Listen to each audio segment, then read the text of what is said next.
Well, good afternoon and welcome along to today's edition of Unbelievable with me, Justin Briley, part of Faith Explored here on Premier Christian Radio every Saturday afternoon. And this is the place where Christians and non-Christians get together for discussion.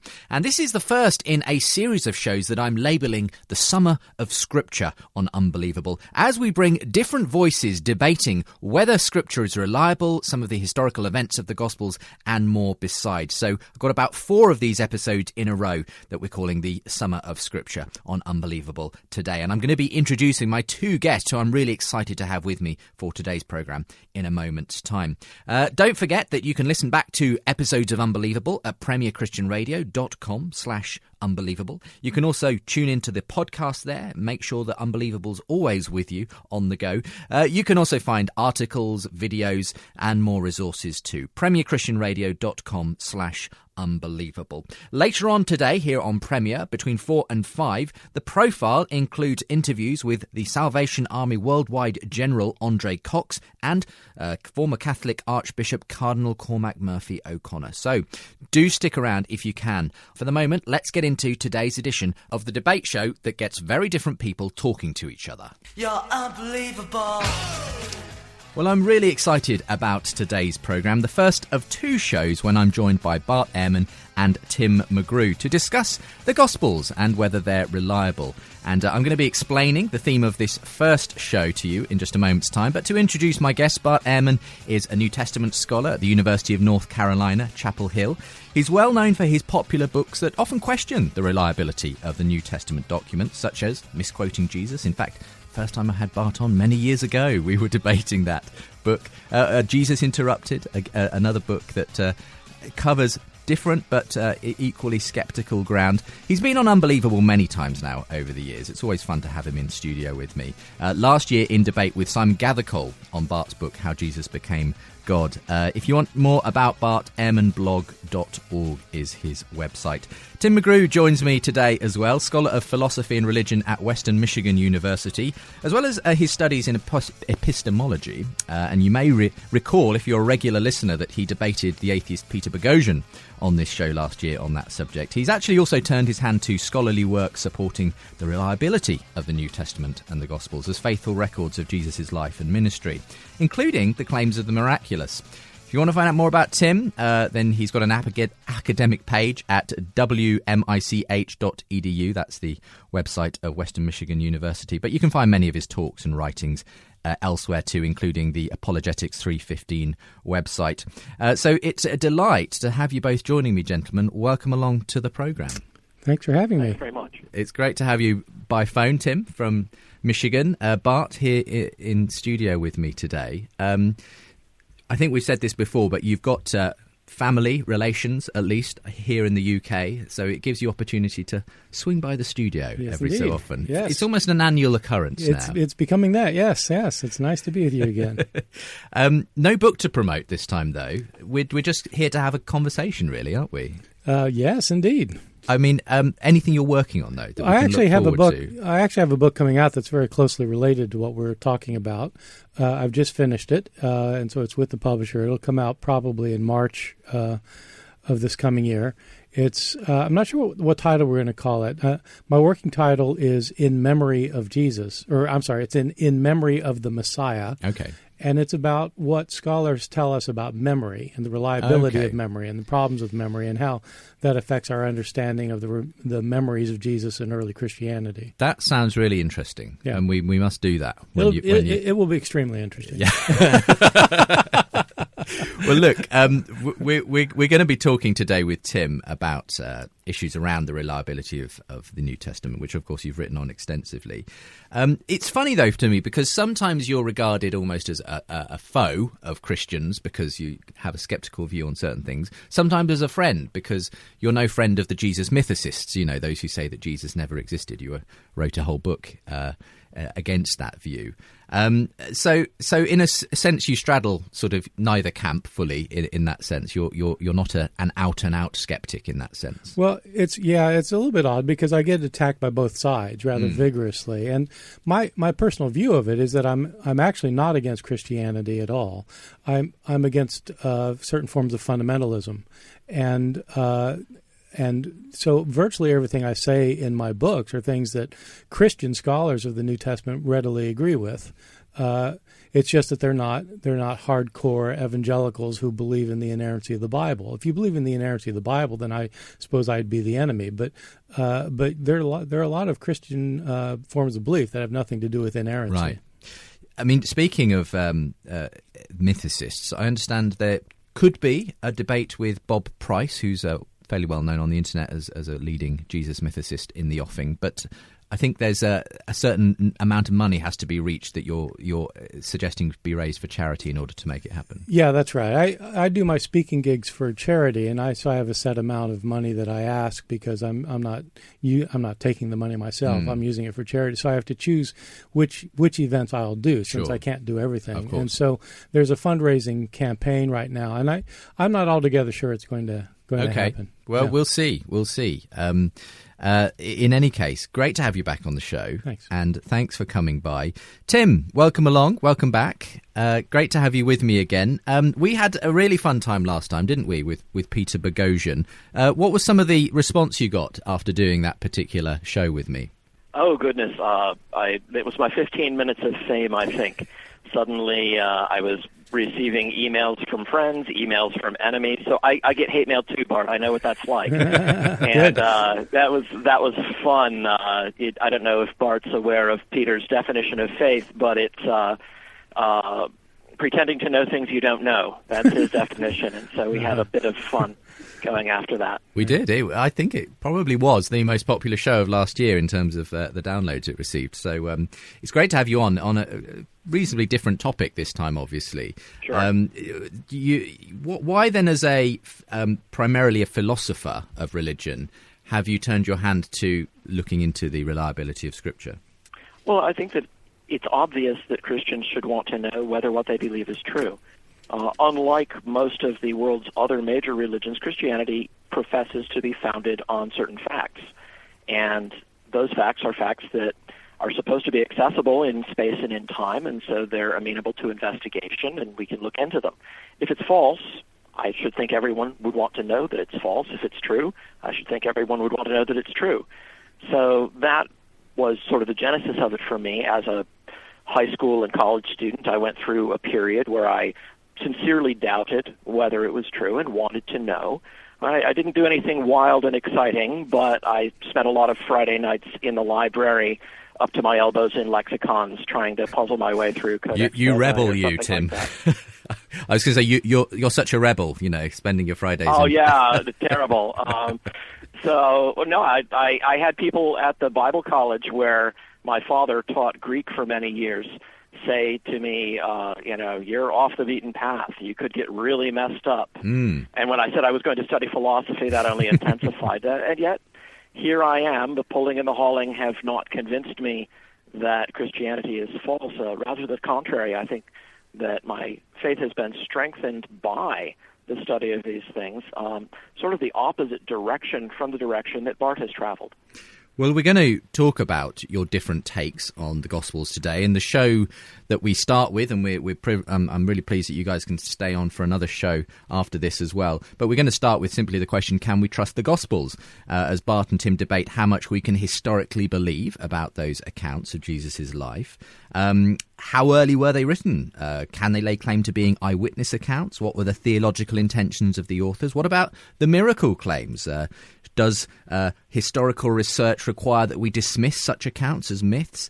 And how reliable a historical portrait of Jesus do we get through it all? Lots to cover there, and I'm not saying we will cover it all, gentlemen, but I'm just very happy to see where it goes. We like to keep things conversational here on Unbelievable. It's not a strict debate in that sense. And I just think it's fun to get you two together, because where else can that happen but on Unbelievable? So we're gonna get into the subject in just a moment's time. A quick reminder, if you're listening and you'd like to contribute your thoughts on today's discussion, you can email them to me, unbelievable@premier.org.uk. You can also find us on Facebook, on Twitter, @UnbelievableJB, the Twitter handle, facebook.com/UnbelievableJB for the Facebook page, to leave your thoughts there as well. And of course, the show page is available online where you can listen back to the show, leave your comments there, forward it on to a friend, subscribe to the podcast and everything else. PremierChristianRadio.com/Unbelievable. unbelievable.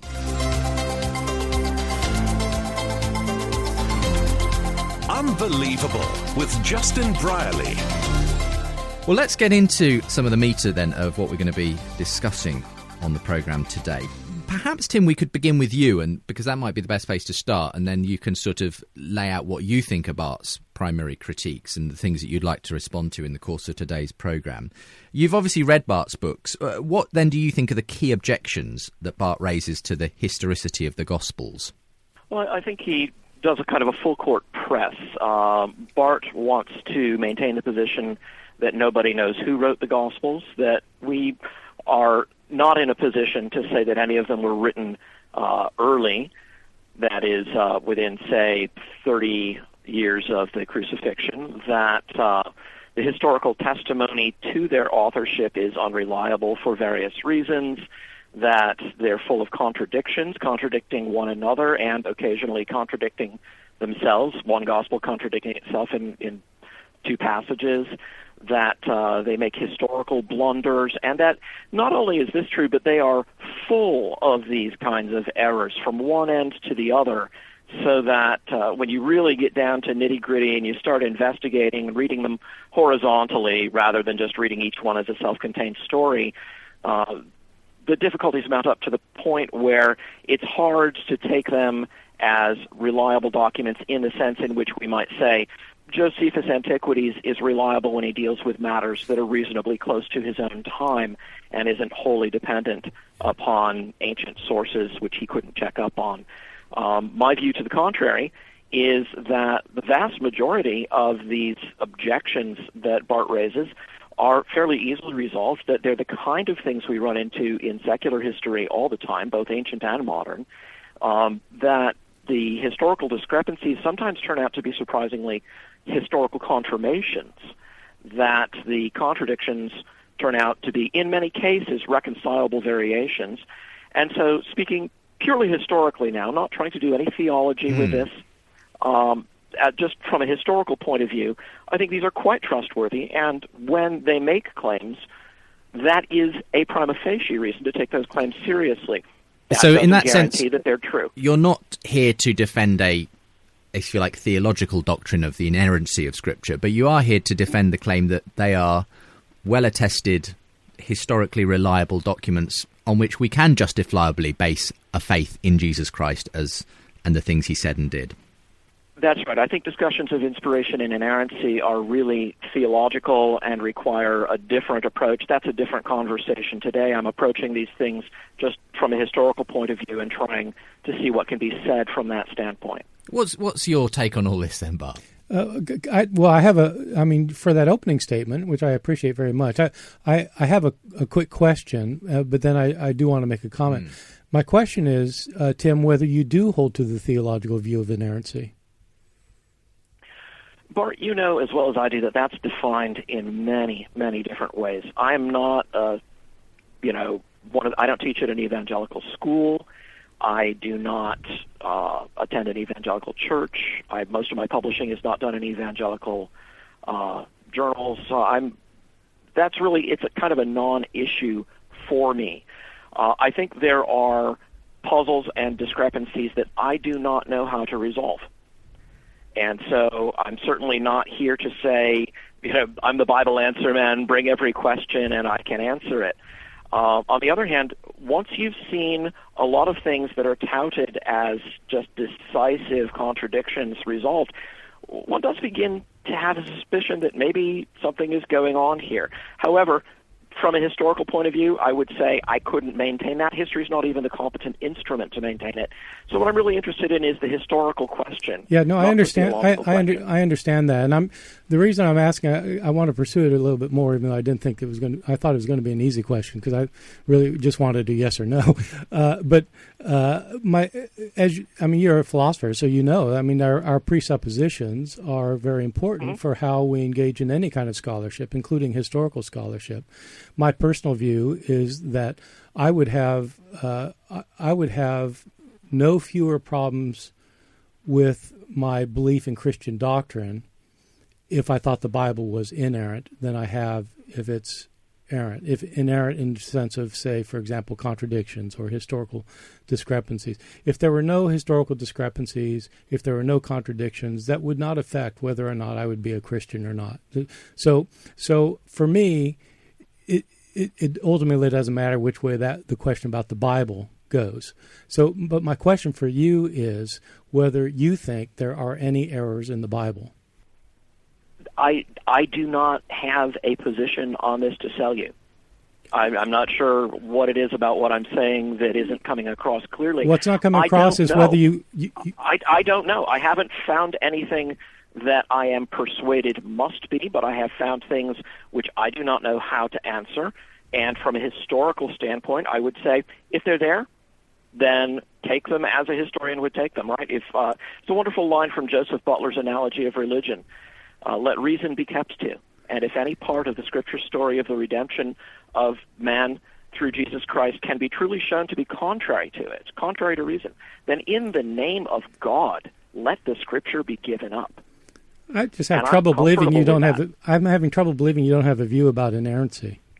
My view of inerrancy is that I'm weary of it. I mean, what's the motivation behind this, Bart? Is it that you think that if someone does hold theologically, say, to a view of inerrancy, then that must impact the way they therefore do their historical research? My view is that a person's assumptions about the Bible are going to affect how they approach the Bible. And so when I approach Josephus, I don't have a theological belief that Josephus is inerrant. And as a result of that, I can look to see whether there are errors or not. If I really, at the end of the day, if because of my religious belief, because of what I do on Sunday morning, or because of what I teach my children, or because of what I really think late at night, if I really thought Josephus was inerrant, no matter how much I wanted to be historical, that would guide my historical research. And so I'm simply asking what Tim's views are, and I'm finding it a little bit frustrating. I do not approach this with any assumption of inerrancy. If I arrive at that, I know what you're saying, Tim. I know you're saying you don't approach. Yes, I understand that you're saying you don't approach it that way, but I'm asking whether you have that view or not. I don't have a view on this that in any sense is relevant to my historical work. You seem to be really excited about discussing inerrancy. That isn't the topic that we're here for this morning. Well, I know, but what I'm doubting is whether it sounds like you're saying that you can approach this without your own assumptions and presuppositions, and I'm calling that into question. But let's move on, because we aren't debating. I do want to make a comment. We aren't debating inerrancy, but regarding the general layout that Tim made of your view of the gospel. Yeah, let me just say this about that. I think, Tim, your summary of my view is right on. It's exactly pretty much what I think. The only thing I want to stress is that that I don't want to make this out to be some kind of strange view that I have. The view you laid out about my view of the Gospels, which is an absolutely accurate view, is the traditional standard view among historical scholars of the New Testament. This is the point of view that you will find taught in every major college and university in North America, and I assume mainly in England as well. It's the result of scholarship that's been going on since the 18th century, and so it isn't that I've come up with these views as somebody who kind of has a reason to attack the Bible. My popular books on this are simply expressing the views that are commonly found among historical scholars in the field. Well, given all that, where do we begin then in terms of some of the claims that Bart makes in his books, Tim, that you'd like to take issue with? Particularly, I suppose, there are these questions around whether the writings are, if you like, close enough to the events to be able to be reliable, whether that we can trust something which was written down some way after and had perhaps gone through a number of different filters before the person writing it down, as it were, put it in place. What's your approach to that kind of area as we open this up? Right. Well, first, I'd like to point out something about what Bart just said. He says that this is a mainstream position that he takes and that it's taught in every major university in America. That's true, But Bart has also said in one of his recent books that this isn't a matter of arcane data. The data are available to him, to me, to the Sunday school teacher, and so we don't need to argue from authority here. We can look directly at the evidence.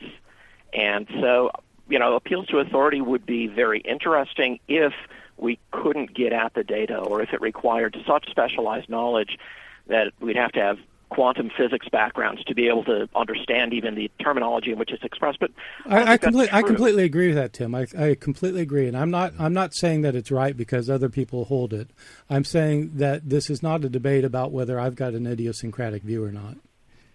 No, if we were talking about the Western non-interpolations or about the interpretation of the Son of Man phrase, then I might say you have colleagues who are at variance with you. But on these issues, for the most part, in schools that are secular institutions, this is the position that's taken.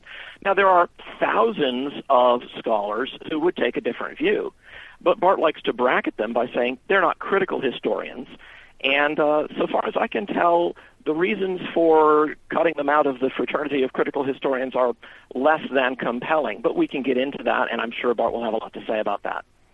Well, let's just go then for your sort of basic take then on why you do believe the Gospels aren't so late in the way they were recorded and so on, that they must inevitably be unreliable. What's your position on this in particular, Tim? Sure. Okay, well, a couple of things. First of all, lateness does not necessarily mean that a document is unreliable. There are documents that are written 100 years after the fact, which actually contain some true things that we can verify when documents written earlier do not. So you might look at, say, the account in Dio Cassius of the destruction of Herculaneum in Pompeii, festooned about with some picturesque details, but he's the first historian who talks about the destruction of those towns by the eruption of Vesuvius in the year 79, even though the eruption itself is chronicled by somebody whose uncle died in it. So lateness is not necessarily by itself a guarantee of inaccuracy. Still, I'm very impressed by both the external and the internal evidence for the traditional descriptions of the authorship of the Gospels. I know they've been heavily assailed, particularly on internal grounds, but I think that the first thing that we do in any historical inquiry, right, as a historian of science, if I'm looking at a text purporting to be by Hippocrates or Galen, I'm going to look at the external attestation first.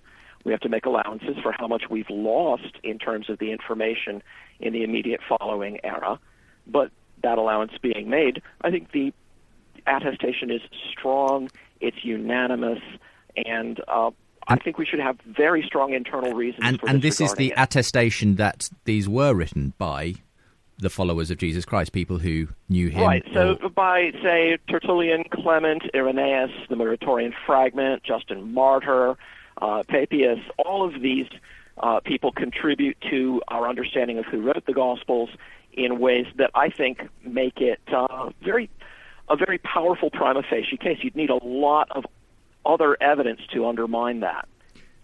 Yes, I'd like to respond to that. I actually have a chapter on this in my new book that's coming out next year, because it's something that's interested me for a long time, namely the question of when it is you start getting the tradition that these books were written by followers of Jesus, specifically i.e. Matthew, Mark, Luke, and John, who they're attributed to. The striking thing about it is that, of course, none of the Gospels themselves claims to be written by any of those people, Matthew, Mark, Luke, or John. They're all anonymous. The authors never mention what their names are. And another interesting thing is that when they get quoted early on, they're never named. For example, in none of the apostolic fathers, First Clement, Ignatius, the Didache, Polycarp, etc., are these books ever named by apostolic names or even said to be writings by apostles. You mentioned Justin Martyr, but the striking thing of Justin Martyr, of course, is that he quotes Matthew, Mark, and Luke extensively, but never says that they're written by Matthew, Mark, or Luke, and never mentions John either. The only gospel he names by name is the Gospel of Peter. The first time that you have anybody of record talking about Matthew, Mark, Luke, and John, our books that we are sure are Matthew, Mark, Luke, and John, is Irenaeus. Now, Irenaeus was writing around the year 185. So even by standard traditional critical datings of the Gospels, this is about 100 years after the Gospels were in circulation. At about the same time, this fragment you mentioned, the Muratorian fragment, I think it's also around the year 180, 185. I think it, like Irenaeus, is closely connected with Rome. And it also mentions by name Luke and John, and it appears to know Matthew and Mark. So what this means is we don't have early extensive references to these books were being written by apostles. The first time anybody mentions it is 100 years afterwards. Okay, so a strong comeback there. Can I respond to that? Well, absolutely, but we're going to go to a quick break, and then we'll give Sure. you time. I don't want to cut you off in mid-flow, Tim. So we'll get your response, Tim, to that as we start to open up this question of the authorship of the Gospels. Were they attributed too late to Matthew, Mark, Luke, and John to really give the impression that they were the direct followers of Jesus who wrote these records down? But we're going to get to all that in a moment's time. Fascinating discussion for you today. First of two, actually, between Bart Ehrman and Tim McGrew, my guests on Unbelievable this Saturday afternoon. You can follow us online at premierchristianradio.com/unbelievable and come back in a moment's time as we continue to get into today's subject. Premier Christianity, for cutting-edge commentary and encouraging stories. Tackling the big issues to help you live out your faith. This month, the Vicar of Holy Trinity Brompton, Nicky Gumbel, gives an exclusive interview on the church's ambitious planting strategy as HTB seeks to breathe new life into dying congregations around the UK. We ask, what can Christians do to defy ISIS? And meet a Mormon. Michael Flournoy explains his beliefs, while Lynn Wilder tells her story of leaving the Mormon church for Christianity. For your free copy of Premier Christianity, visit premierchristianity.com/free sample.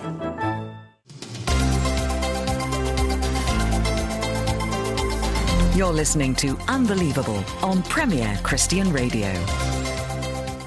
Welcome back to the programme. Today on Unbelievable, Bart Ehrman, a noted New Testament scholar who's joined me a number of times over the years and generally known for his sceptical approach in his popular books about the reliability of the New Testament, such as Misquoting Jesus and Jesus Interrupted. Well, he's here today debating with Tim McGrew, who's a Christian scholar at Western Michigan University, on whether we can trust the Gospels. I'll make sure to give you ways to see more about both their work towards the end of today's programme. But today we're really opening up some of the general issues surrounding the reliability of the Gospels. It's the programme that aims to get you thinking every Saturday afternoon as part of Faith Explored.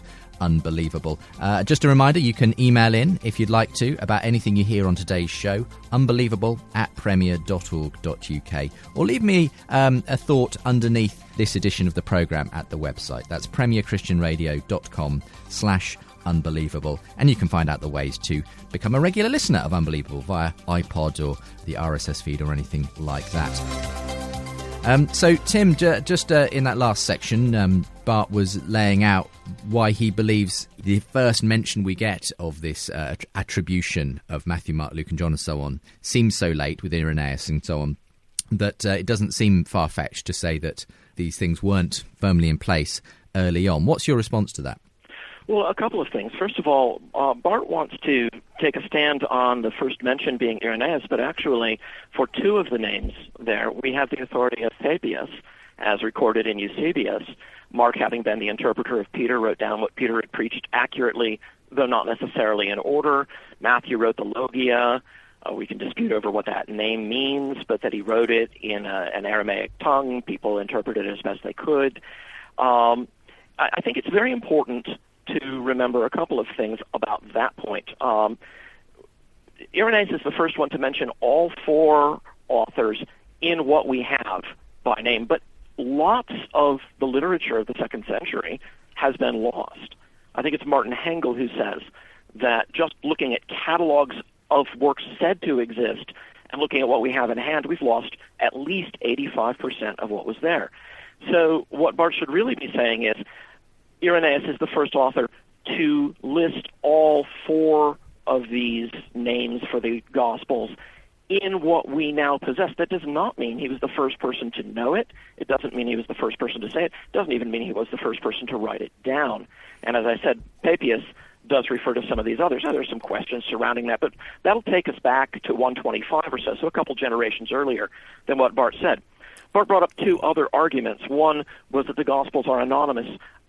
I will accept that if by that you mean in the text itself they do not claim to be by certain people. So what? That doesn't mean they were anonymous in the sense that they were circulated without names on them. Martin Hengel says that as far as he's concerned, the Gospels never circulated without the names of the authors attached. So I think that that's a bit of a red herring. We can go further into detail on that if Bart would like. As far as quotations without naming, that was the other point that then we'll he get brought Bart up. to Can come I back? just address this? I mean, he got a lot out, and I kind of need to respond to it. Okay, Clement of Rome quotes the Old Testament all the time without naming the authors of the books from which he is quoting. I could give numerous examples. If you want, I'll cut loose with a couple dozen of them. Polycarp, in his letter to the Philippians, quotes the epistles of Paul over and over without saying, this is by Paul. Polycarp 2:1 quotes Philippians 2:10. Polycarp 11:2 quotes 1 Corinthians 5:11. Polycarp 5:3 quotes 1 Corinthians 6:9. Polycarp 12:2 quotes Galatians 1:1. Over and over and over, these guys make notice of things that they're quoting. Ignatius of Antioch does the same thing in his letter to the Philadelphians, to the Ephesians, to the Magnesians, to the Romans, his letter to Polycarp, always quoting things, very rarely stopping to say, this is the person from whom I am quoting. Right. It's almost as though they expected their audience to recognize these things already. Okay. And so this, in a sense, gives us evidence that it wasn't necessarily, that common to constantly be attributing things to people, even though it could nevertheless be generally known that was the person who wrote it. I mean, I'd like to return after Bart's come back on this to this interesting issue of whether Papias sees Mark as the biographer of Peter in his gospel, because that's a really interesting sort of point of view, I think. But okay, come back on some of this stuff. Yeah, thanks. No, it's a very interesting response. I think we're a little bit arguing past each other, and so let me be clear what I was trying to say. You, Tim, started out by saying that there is extensive external evidence for the ascriptions to Matthew, Mark, Luke, and John. My response was, no, there's not. And in my response, I said that the first time is explicitly mentioned is Irenaeus. You replied by saying, well, there might have been earlier people who said this, that we've lost all of their writings because we've lost 85% of the writings. That's true. We might have. But you're the one who's claiming that there's early extensive evidence. I'm simply saying that there's not. When you indicate that that before Irenaeus, people quoted books without naming them, and you listed a number of things that are quoted in, for example, in 1 Clement. That's exactly right. These authors quote books without naming them. That's my point. There's not external evidence that these books were named Matthew, Mark, Luke, and John. You also said that, technically speaking, they're anonymous because the authors don't name themselves. That's not a technicality. That's what anonymous writings are. Anonymous writings are books where the authors do not tell us their names. I should also point out that you earlier indicated that you didn't want to argue on the basis of authority, but somehow Martin Hengel got dragged in as showing us that Matthew, Mark, Luke, and John were always called Matthew, Mark, Luke, and John. I don't know what Martin Hengel has to do with it. He's got the same evidence you've got, which is there's nothing until Irenaeus and the Muratorian fragment. And so we probably should talk about Papias because I think it's the only thing you've got. And Papias is the only piece of it, and of course Papias is highly fragmentary, and we can talk about what he's talking about. But if Papias does give us evidence that Matthew and Mark were named Matthew and Mark, that would be early evidence. That's absolutely right. Otherwise, there's nothing till Irenaeus. Yeah, okay. Bart is going to camp on the definition of formal anonymity. I would just like to point out that by that definition, we can have absolutely secure knowledge of the authorship of anonymous documents. Their anonymity makes absolutely no difference to our knowledge of the authorship. He needs to go further than that. No, that's right. I agree with that. I'm responding to your argument. And so all I'm argument. using this to point out is that is not by itself any reason for doubting I traditional completely agree. authorship. So I completely to say they're agree. anonymous documents doesn't mean we don't know who the authors are. Tim, As far as I'm quotations without responding naming, I to think your Bart has argument. misunderstood my point. Hold it. I'll give you a chance to respond. But you said something here. I want to come back to it. You said quotations without naming supports your case. What I am trying to point out is that the fact that they were quoted without being named does not provide you the kind of evidence you seem to think it does, that nobody knew who wrote them, because things everybody knew who wrote them or had an opinion, a widespread opinion about who wrote them. The letters of Paul get quoted without the author being named, and so that is not a piece of evidence for the position you're trying to defend way that you're putting it across. Well, you seem to be saying, Bart, well, I'm not trying to hold this up as a piece of evidence. I'm not holding it up as a piece of evidence. Tim, you said that there's extensive external evidence. Right. And I'm saying... Let's calibrate. I'm saying... Right, let's calibrate. Tim, let me finish sure. now. Okay, go ahead, yeah. I'm saying there's not extensive external evidence. If somebody quotes a book and doesn't tell you who the author is, that is not evidence that who you say the author is who the author was. It's not evidence. I'm simply showing that we don't have the evidence that you're claiming we have. I guess, though, on Tim's side, he's saying, but it's also not evidence that they didn't know who. I'm not saying it is. I'm saying we don't have the evidence. Okay. Where does this leave us, Tim? Okay. Does it leave us agnostic as to whether these books were or weren't attributed to their author? Right, so let's calibrate on what counts as extensive evidence, because Bart is making much of this. How long is it, Bart, before we find in the remains of antiquity a reference to Thucydides as the author of his history? My view is that for most authors, we don't know who the authors were. Okay, you realize that does put you at variance with the vast majority of ancient historians. Yes, but you've just said we're not going to appeal to authority. Right. So no, the point that I'm making here is not that they must be right and you must be wrong. The point that I'm making is you are now applying a standard that is not the standard of normal historical inquiry. And I have to ask, I completely disagree with that. If that's the standard that you're applying, maybe you have a good reason for it, but why are you applying to the Gospels a standard that historians do not apply to Thucydides? I'm not sure how well read you are in ancient history. The reality is that the authorship of virtually every ancient source is questioned by scholars in those fields. I've written a very large book called Forgery and Counterforgery, which deals with the issue of authorship of ancient books.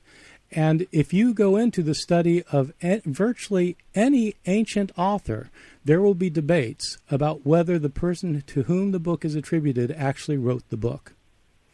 The fact that there are such debates does not mean that there is a good ground for such debates. Here is a place where I really do think you just need to own that you are standing pretty far out of the mainstream. That doesn't mean you're wrong, but my take on this is we don't want to use double standards, right? You said let's not approach this with preconceptions that would make it impossible for us to reach certain conclusions.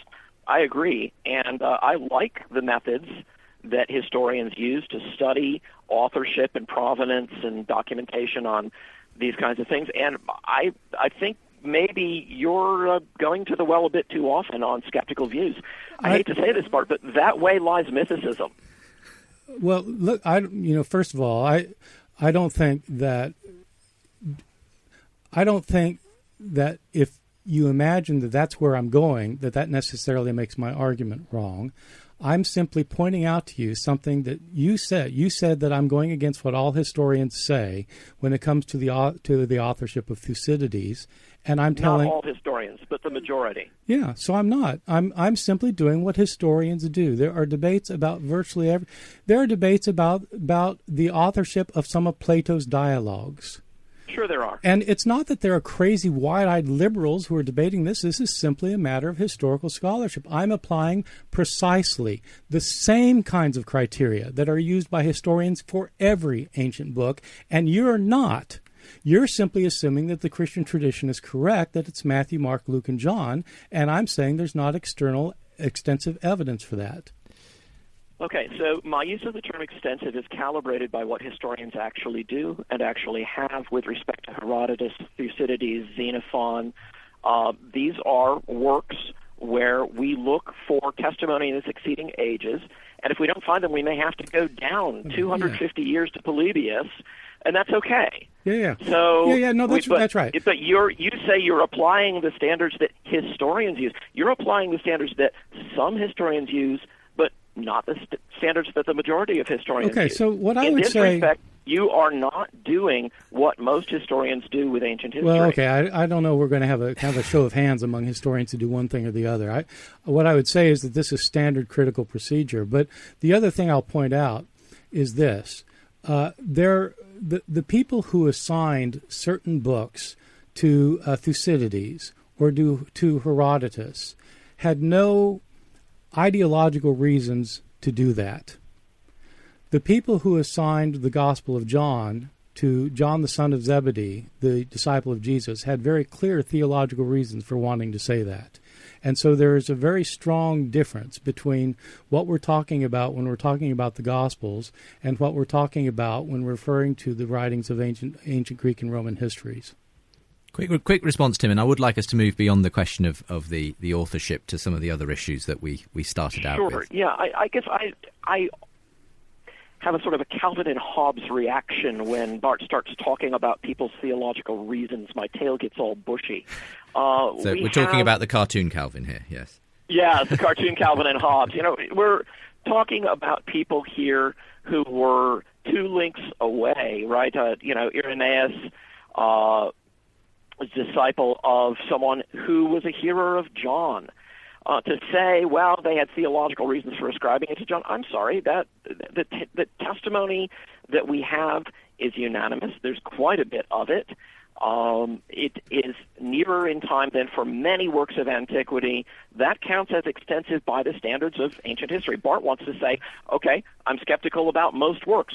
Well, you can be skeptical about most works of secular history, but at that point, I don't think that it's a fair tag to say that I'm the one who's playing fast and loose with the standards of history. Here, I'm squarely in the mainstream in terms of criteria and method, and Bart is out of the mainstream. Well, you might think you are, but in point of fact, you're not with regard to critical history generally, and certainly not, as you yourself admitted, with respect to the Gospels, because the view you're laying out is very much a minority view. In fact, among critical scholars, you rarely find it. You find it among people who have reasons for wanting it to be Matthew, Mark, right. Luke. Critical scholars being people who agree with you, and non-critical scholars being people who don't. This is the view. This is the view that I learned in seminary. This isn't just a bunch of crazy, radical skeptics we're talking about. We're talking about people who have devoted their lives to studying these issues. We're gonna have to move on from this. I understand that you're obviously diverge on this issue. I was not expecting you to come into agreement, but I mean, there's a whole area that we haven't uncovered there about these fragmentary writings of Papias and whether we can see Mark as the author writing down the history that Peter related to him and so on. But let's move beyond that to perhaps something else that's important in some of the criticisms Bart has of the reliability of Scripture, and that is that as you described it, Tim, contradictions from one end to the other, and that this should give us pause for concern as to whether we can really trust these accounts if they appear to have so many points of contradiction. So talk us through a little bit of that, Tim, and maybe we should, talk about one or two of these, because I know that in Jesus Interrupted you do talk about a few. For instance, I could mention the Gospel of John puts the story of the cleansing of the temple early on in Jesus' ministry compared to the synoptics, Matthew, Mark and Luke, where it happens during the Passion narrative. And so that seems like an obvious contradiction. How do you square those two together? Does it cast into doubt the story ever happened? All that kind of thing. What's your response to that particular issue, just as a starting point, Tim? Sure. Well, the first thing to say is that if either John or the synoptic authors misplaced that or placed it someplace that it didn't happen, that does not mean that they are in the ordinary historical sense historically untrustworthy. It just means that we have reasons for thinking that either the synoptic authors or John got it wrong. Mm-hmm. That's a historically straightforward possibility, right? Working as a historian, you see something like that document, you say, okay, could be. It's possible that it's the kind of thing that Jesus did twice, That would explain why he has to go up in secret to subsequent visits to Jerusalem rather than just strolling in openly. He's already made some enemies. There are some people who hold that there are theological reasons for placing it in a different spot in the chronology. That is a kind of thing that we find to some extent done, say, in Plutarch. Right? He'll reorganize things conceptually rather than chronologically. We certainly find conceptual reorganization like that in the Gospels. Matthew puts a bunch of apocalyptic teaching in one place, a bunch of parables in another, a bunch of moral teachings in a third. So this kind of reorganization along conceptual rather than chronological lines is a possibility. Mm-hmm. So there are a lot of ways of approaching that don't mean saying, hey, you know what, that's just an out-and-out contradiction. Maybe it is, and if it is, there are ways of approaching that and saying, sure, okay, roll with it. If it were, what's so your what? take on it, Tim? Do you think that John was reordering the material for his own purposes, and would that have been an unusual practice in the kind of literature? This is a tough one. Some reorganization is done. That one, I would say, I'm inclined to think he's not, because it's woven pretty tightly into the narrative matrix in John, and it's woven pretty tightly into the narrative matrix in the Synoptics. So I am inclined to think that John is not just reappropriating it and putting it somewhere else, but I know good people who do take that view. My own view, although I don't generally do this, is that probably if I had to pick one, I'd say the event happens twice. That does dovetail with some other details in John, but I wouldn't camp on that. I wouldn't say I have to be right on that. Sure. Any Yeah, well, I mean, my view of that is that I think it's possible to reconcile just about everything if you work hard at it. When I was a conservative evangelical Christian, I was as good as anybody at that. I could reconcile everything and did, and so. When I was in conservative circles, when I was studying at the Moody Bible Institute, I bought a book that was called The Life of Christ in Stereo, and so this was a book that took all the details of Matthew, Mark, Luke, and John and kind of combined them into one big thing. So it should have been more like surround sound, because you don't have just two; you've got four things, and so you end up with this big story. And one of the ways that works is that so Jesus cleanses the temple twice: once at the beginning of his ministry, once at the end of his ministry. And what do you do about the fact that in the Gospel of Mark, Jesus tells Peter at the Last Supper that before the cock crows twice, you will deny me 3 times. But in Matthew, he says, before the cock crows, you'll deny me 3 times. So how do you reconcile that? Well, in this Life of Christ in Stereo, it is reconciled because Peter denied Jesus 6 times, 3 times before the cock crowed and 3 times before it crowed twice. And so and you find these just a bit strained, a bit kind of like it's kind of. I think that's a bit strained. In other words, none of the text is right in what they say about him denying him 3 times. They're all. Yeah. So I think I think you can do that if that's really what you want to do. But we've already kind of said at the outset, if we're not, as it were, if inerrancy isn't in our sights, I have no problem. Then it might not be kind of such a. It doesn't sound to me like a massive problem that one said it is right. The cock crows twice, the other says the cock before the cock crows. No, that's not a big deal. It's a little picayune little detail. And did Jesus cleanse the temple twice? I don't think he cleansed it twice. If he had cleansed it the first time, he would have been arrested and executed on the spot. So no, he didn't cleanse it at the beginning of his ministry and the end of his ministry, in my opinion. If you want to think, though, that what simply happens is that John has sort of rearranged the dating, that's fine. Then you would say yes, John got that. So is it your opinion that never happened at all? Then that Jesus cleansing the temple? I think Jesus probably did go into the temple and cause a disturbance. Right. I don't think that the way it's described can possibly be. I don't think the details can be historically right. According to our earliest account, Mark, Jesus actually shut down the entire temple cult. Mark says he didn't allow anyone to carry anything through the temple. And I think if that were actually true, you have to remember that the temple is this huge facility. You could fit 25 American football fields within the precincts of the temple. This is a huge place. If Jesus shut down the entire Jewish cult in the temple, then he would have absolutely been arrested on the spot. And so I don't think the details can be right, but I think that basically he went in and he caused a disturbance is probably right. What's your response to some of this, Tim? Well, two things. First of all, Jesus was very popular with the crowds. And I think that we're underestimating the extent to which the presence of a large, maybe somewhat rowdy crowd who's on your side can have a deterrent effect on a group of soldiers being sent in to arrest a man. That's not as easy a thing to just write off as Bart seems to think it is. The temple's a very big place, but access to the temple is restricted. There are choke points, and you got to come through the gate. And this is necessary because they had to maintain the purity of the temple. There's one case where, despite their best efforts, some Samaritans came in at Passover. Josephus tells this story. And as soon as the gates opened, they came in and they started distributing bones throughout the temple, closed the whole place down. Why? Well, now it's ritually impure, and the whole place has got to be purified all over again. So charming folks. They really loved the Jews, didn't they, the Samaritans?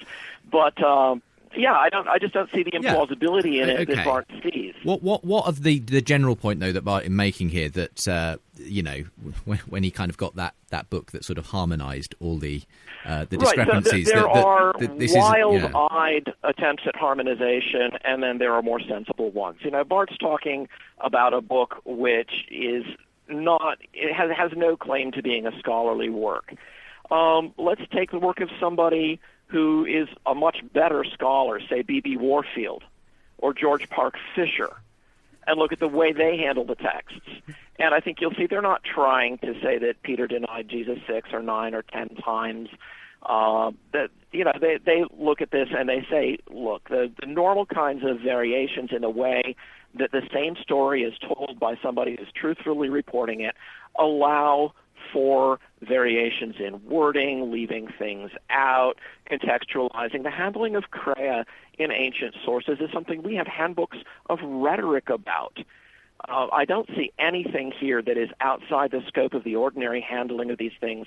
And we do need to understand that although the Bible is a very interesting thing from which we can learn a lot, it was not written to us. So we do need to understand it in terms of the standards of the time. It's by those standards that I think it ought to be judged. And this may be part of what we're coming back to with respect to the whole inerrancy thing that Bart seems fixated on.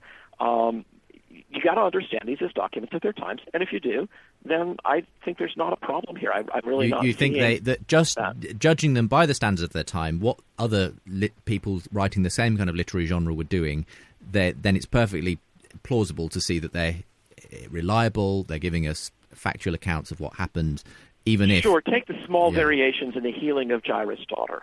Right, my daughter is dead. Even now she is dead. She's at the point of death. But, these are all expressions the man might have used. And if he used any of them, someone retelling the story might have modified it in a way that he wouldn't have seen as being faithless to the story. We need to get past the straw man of tape recorder accuracy in the recounting of the words. I'll let Bart come back now, but your view is that if Bart has demolished anything, he's cast out upon inerrancy. He hasn't cast out upon the reliability generally of these stories. Not even that. I think what he's casting doubt on is kind of a straw man of the kind of thing that they're doing. There's a certain dictation theory of inspiration according to which every single word is literally, God recorded it and is downloading the feed to you now in the writing of this evangelist or that. I don't know any evangelicals whom Bart would disbar from the fraternity of critical historians. I don't know any evangelicals who hold the mechanical dictation theory. Okay, we're going to take another break because I don't want to cut Bart off either by letting him respond just now. So we'll come back for a final sort of summing up of this episode of the program. We're going to actually have a chance for a round 2 though, because Bart and Tim staying on in order to record a second edition in which we'll be opening up some other areas of interest as well. You're listening to Unbelievable, the show that aims to get you thinking whether you're Christian or not. I hope you're enjoying today's dialogue. It's a really sparky one today between Bart Ehrman and Tim McGrew, and we're going to be concluding it in just a moment's time. Welcome back to the final part of today's programme. We're going to be hearing some of your thoughts to recent shows in a moment's time. I'm Justin Brierley. Unbelievable is the place where Christians and non-Christians get together for discussion and debate. And we're hearing at the moment the first in several programmes that I'm calling the Summer of Scripture here on Unbelievable, as we hear different scholars debating whether the Gospels are reliable. We're going to be hearing in future episodes Gary Habermas and non-believing New Testament scholar James Crossley debating things like the resurrection and answering some of the questions that you sent into the show recently. So lots of stuff to look forward to this summer on Unbelievable.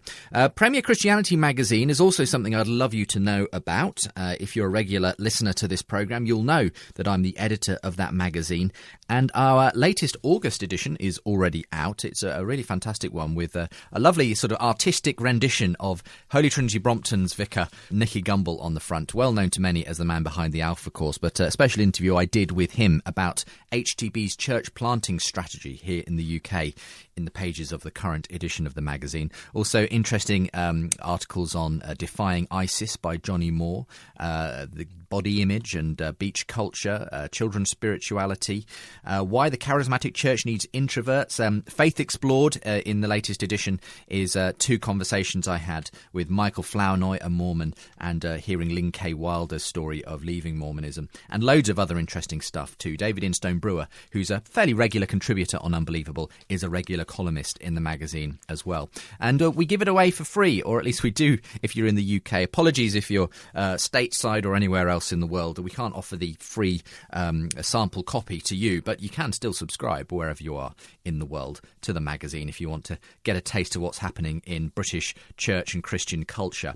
But you can certainly get a free sample copy if you are in the UK and you're not a subscriber. Why not ask for one at premierchristianity.com/free sample. We've also got a very active now blog going on the premierchristianity.com website.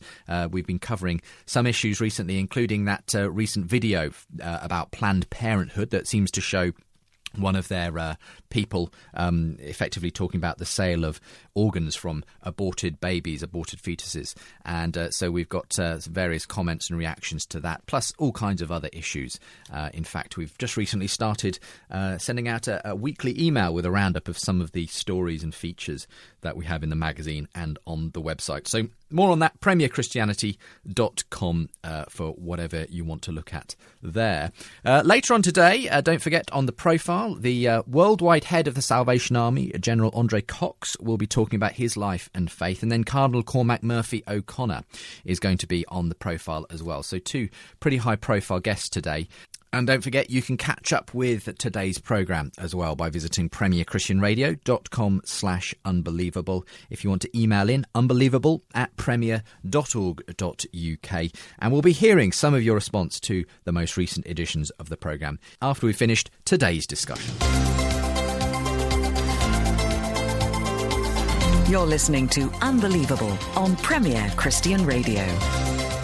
We've had a really interesting programme today, the first of two in which Bart Ehrman, a New Testament scholar at the University of North Carolina, Chapel Hill, is engaging with Tim McGrew, who's, by background, a scholar of philosophy and religion at Western Michigan University, but has turned his hand recently to looking into the reliability of the New Testament and Gospels. And we've heard a lot of points of difference and contention across the course of today's show on whether the Gospels are reliable accounts, how close to the events they are, who wrote them, whether the contradictions that we may apparently find between them are in fact contradictions, and should they give us any pause for concern. But Tim's essentially saying you can come up with a number of things, but by the standards of their time, these weren't sort of massive issues, and they shouldn't particularly give us cause to think, oh, we really can't trust what it was written down because the cock, in one it's the cock crows twice, in one it's simply the cock crows, and so on. Yeah, no, I completely agree with much of what Tim is saying, that we have to take these books as books written in their time. Unfortunately, a lot of Christians don't do that. A lot of people listening to your show think, whatever scholars say, they think that basically if John says something happened, then it happened the way that he describes it. And so if John says that Jesus cleansed the temple at the beginning of Jesus' ministry, then he cleansed the temple at the beginning of his ministry. And so they simply take what the Bible has to say as as actual fact in its details. Mm-hmm. So I know Tim keeps harping on my going back to inerrancy. Inerrancy for me is the very first step that you have to deal with when dealing with kind of traditional, regular Christians who have views about the Bible. The first thing is to show that the Bible cannot be inerrant. And the way of doing that is showing precisely what Tim's saying, that it's very much a book of its time, that historians in the first century didn't write inerrant books. They disagreed with each other. They had discrepant accounts about things. And if they have discrepant accounts of things, then both versions of something can't be true if they're at odds with each other. That's absolutely right. And that's what most Christians don't understand. So that's the first step, is to realize that a strict view of inerrancy simply cannot be right. But that's only the first step. That's not my ultimate goal in life. That gets the ball rolling. That's not the end point. A bigger question is, for example, did Jesus really go into the temple and shut down the entire operation the way the Gospels say he did? That isn't dealing so much with inerrancy. That's just dealing with the historical reliability of these accounts.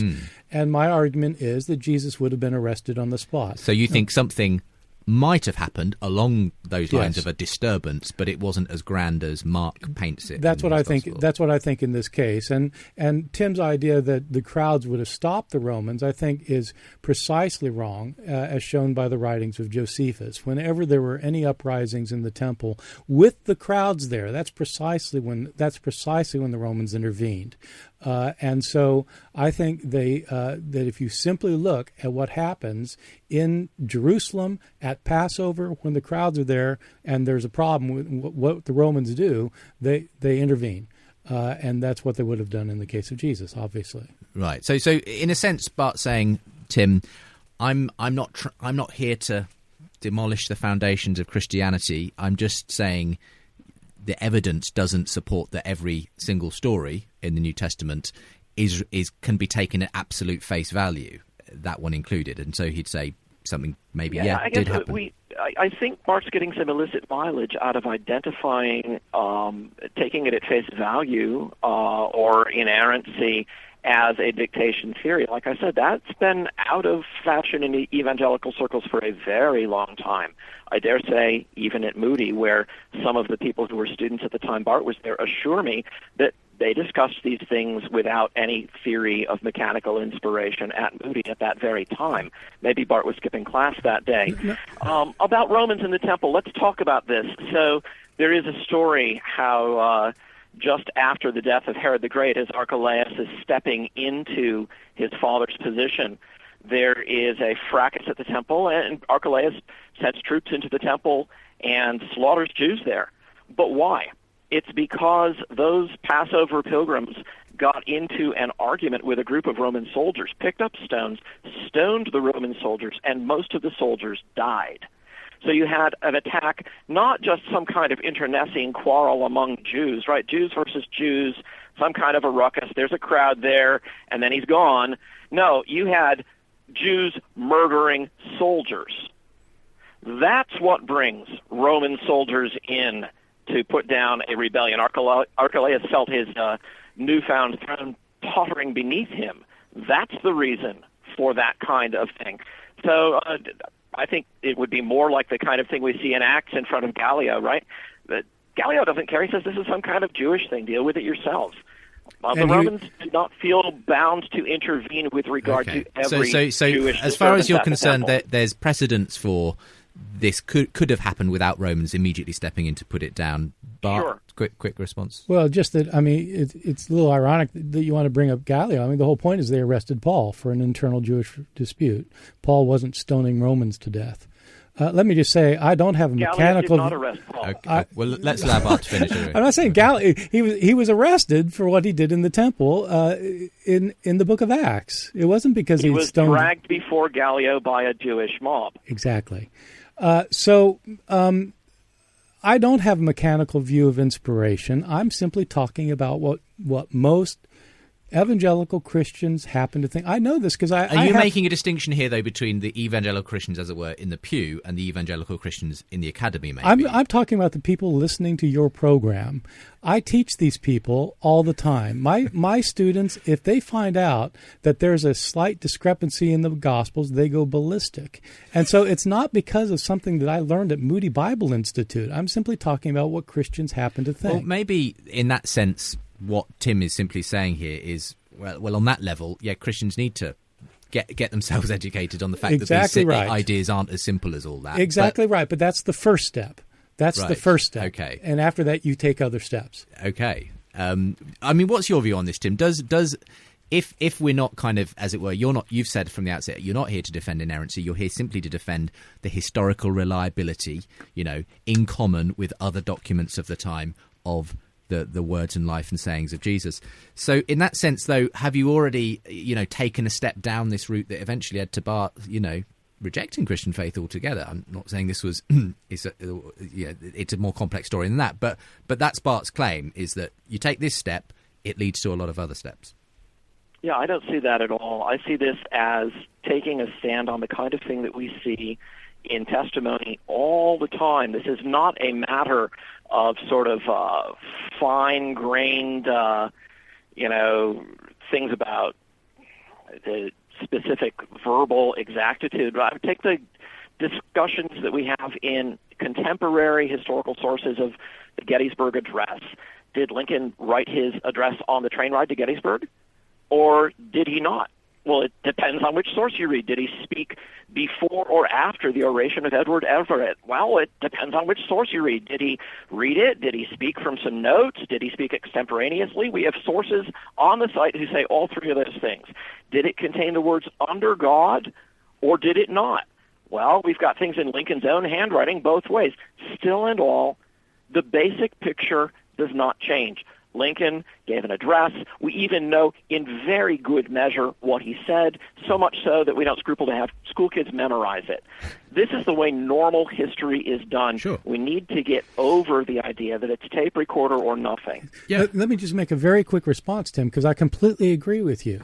That's exactly right.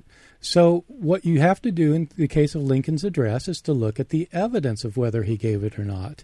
And once you establish that the Gospels are not completely reliable, that there are mistakes, that there are differences here and there, then you have to ask, are the basic events recorded in here reliable or not? And that's based on a different kind of criteria that you use for any historical source. I completely agree with that.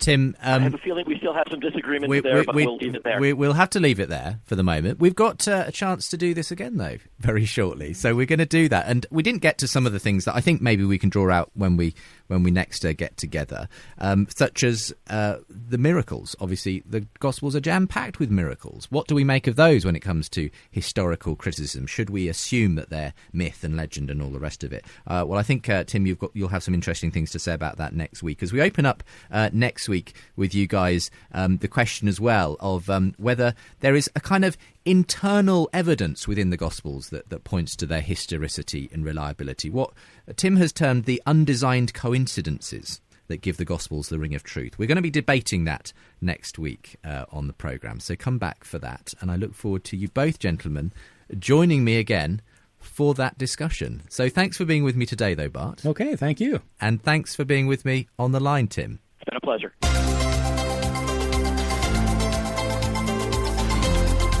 Unbelievable with Justin Brierley. Well, I look forward to receiving emails about today's programme. And, of course, you can send me your comments as well via the Facebook and Twitter accounts at UnbelievableJB. If you'd like to follow me on Twitter, facebook.com/UnbelievableJB, to follow the show on Facebook and to see some of the articles and opinions that I put up there.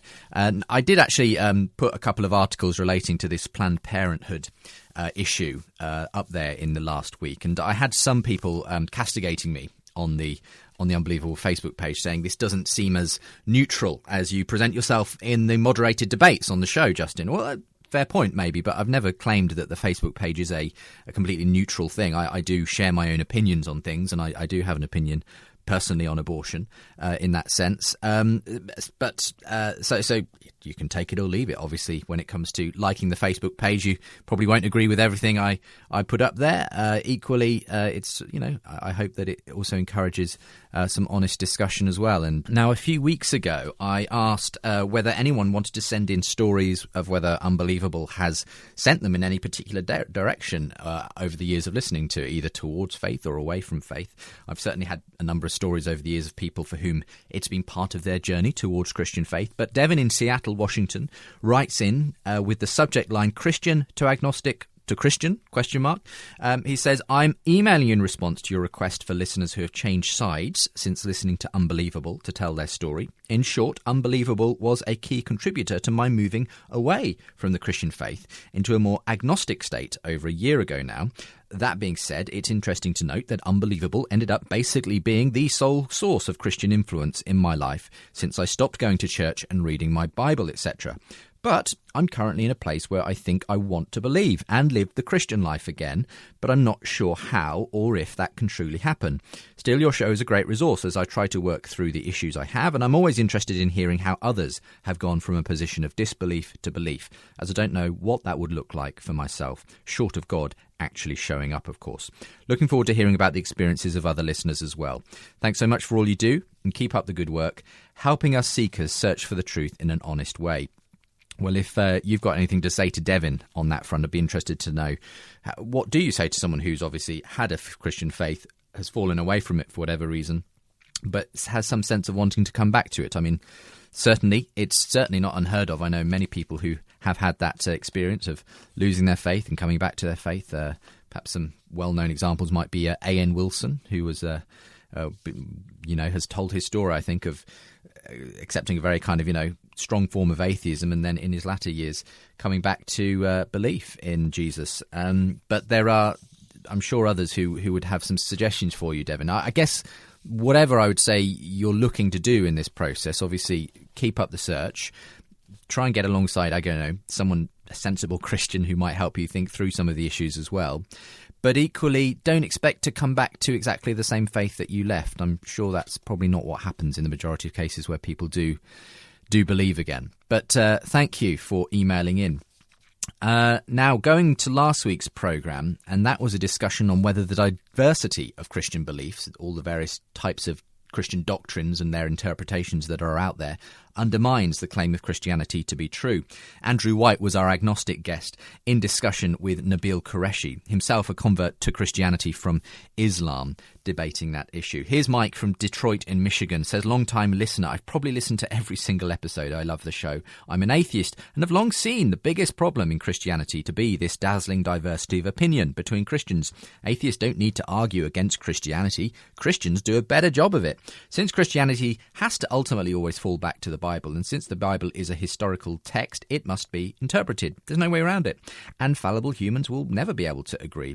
I thought Andrew did an excellent job in showcasing this. Nabil, while intelligent and cordial, failed to really answer Andrew's challenges and fell back on rather classic replies, which honestly sounded like excuses. I also think Nabil got it wrong when he said Christians should major on the majors. Well, under disagreement are very basic and important doctrines, such as who is saved. Anyway, great show as always. Keep up the good work, says Mike. Joseph Bagdanov says, I live in Santa Barbara, California. I'm a relatively new listener. I've found that the show is stimulating in ways that I've not found in other podcasts, and for that I commend you. Thank you, Joseph. My response to the most recent podcast is primarily ecclesial. I'll try and keep it short. I would agree with Nabil that we should major in the majors, and that it is the core affirmations of the church which are truly our concern, and want to go further and add that even in the midst of great diversity, the church can retain true unity. After all, unity doesn't mean homogeneity, nor does it require it. The church is one because the Godhead is one, not because we all believe the exact same things.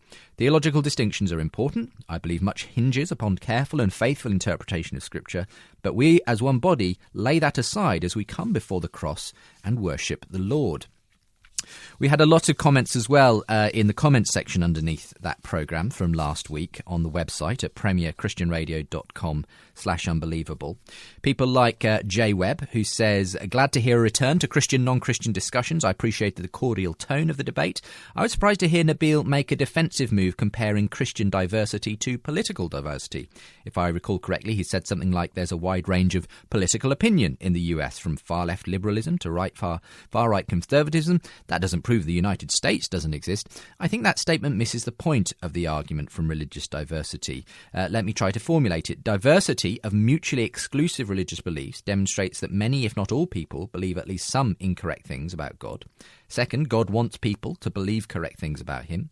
Third, where there is confusion, God has the power to intervene to correct people's belief about him. 4, yet diversity of belief remains. And so thus the comparison to political diversity is completely inappropriate. It would only be an analogous argument if we believed in an omniscient, omnipotent, cosmic political scientist who desired that all Americans share his political values. I think Nabil's slightly better defence was the one where he simply seemed to reject premise 2 in the formulation above. And just to remind you, that's God wants people to believe correct things about him.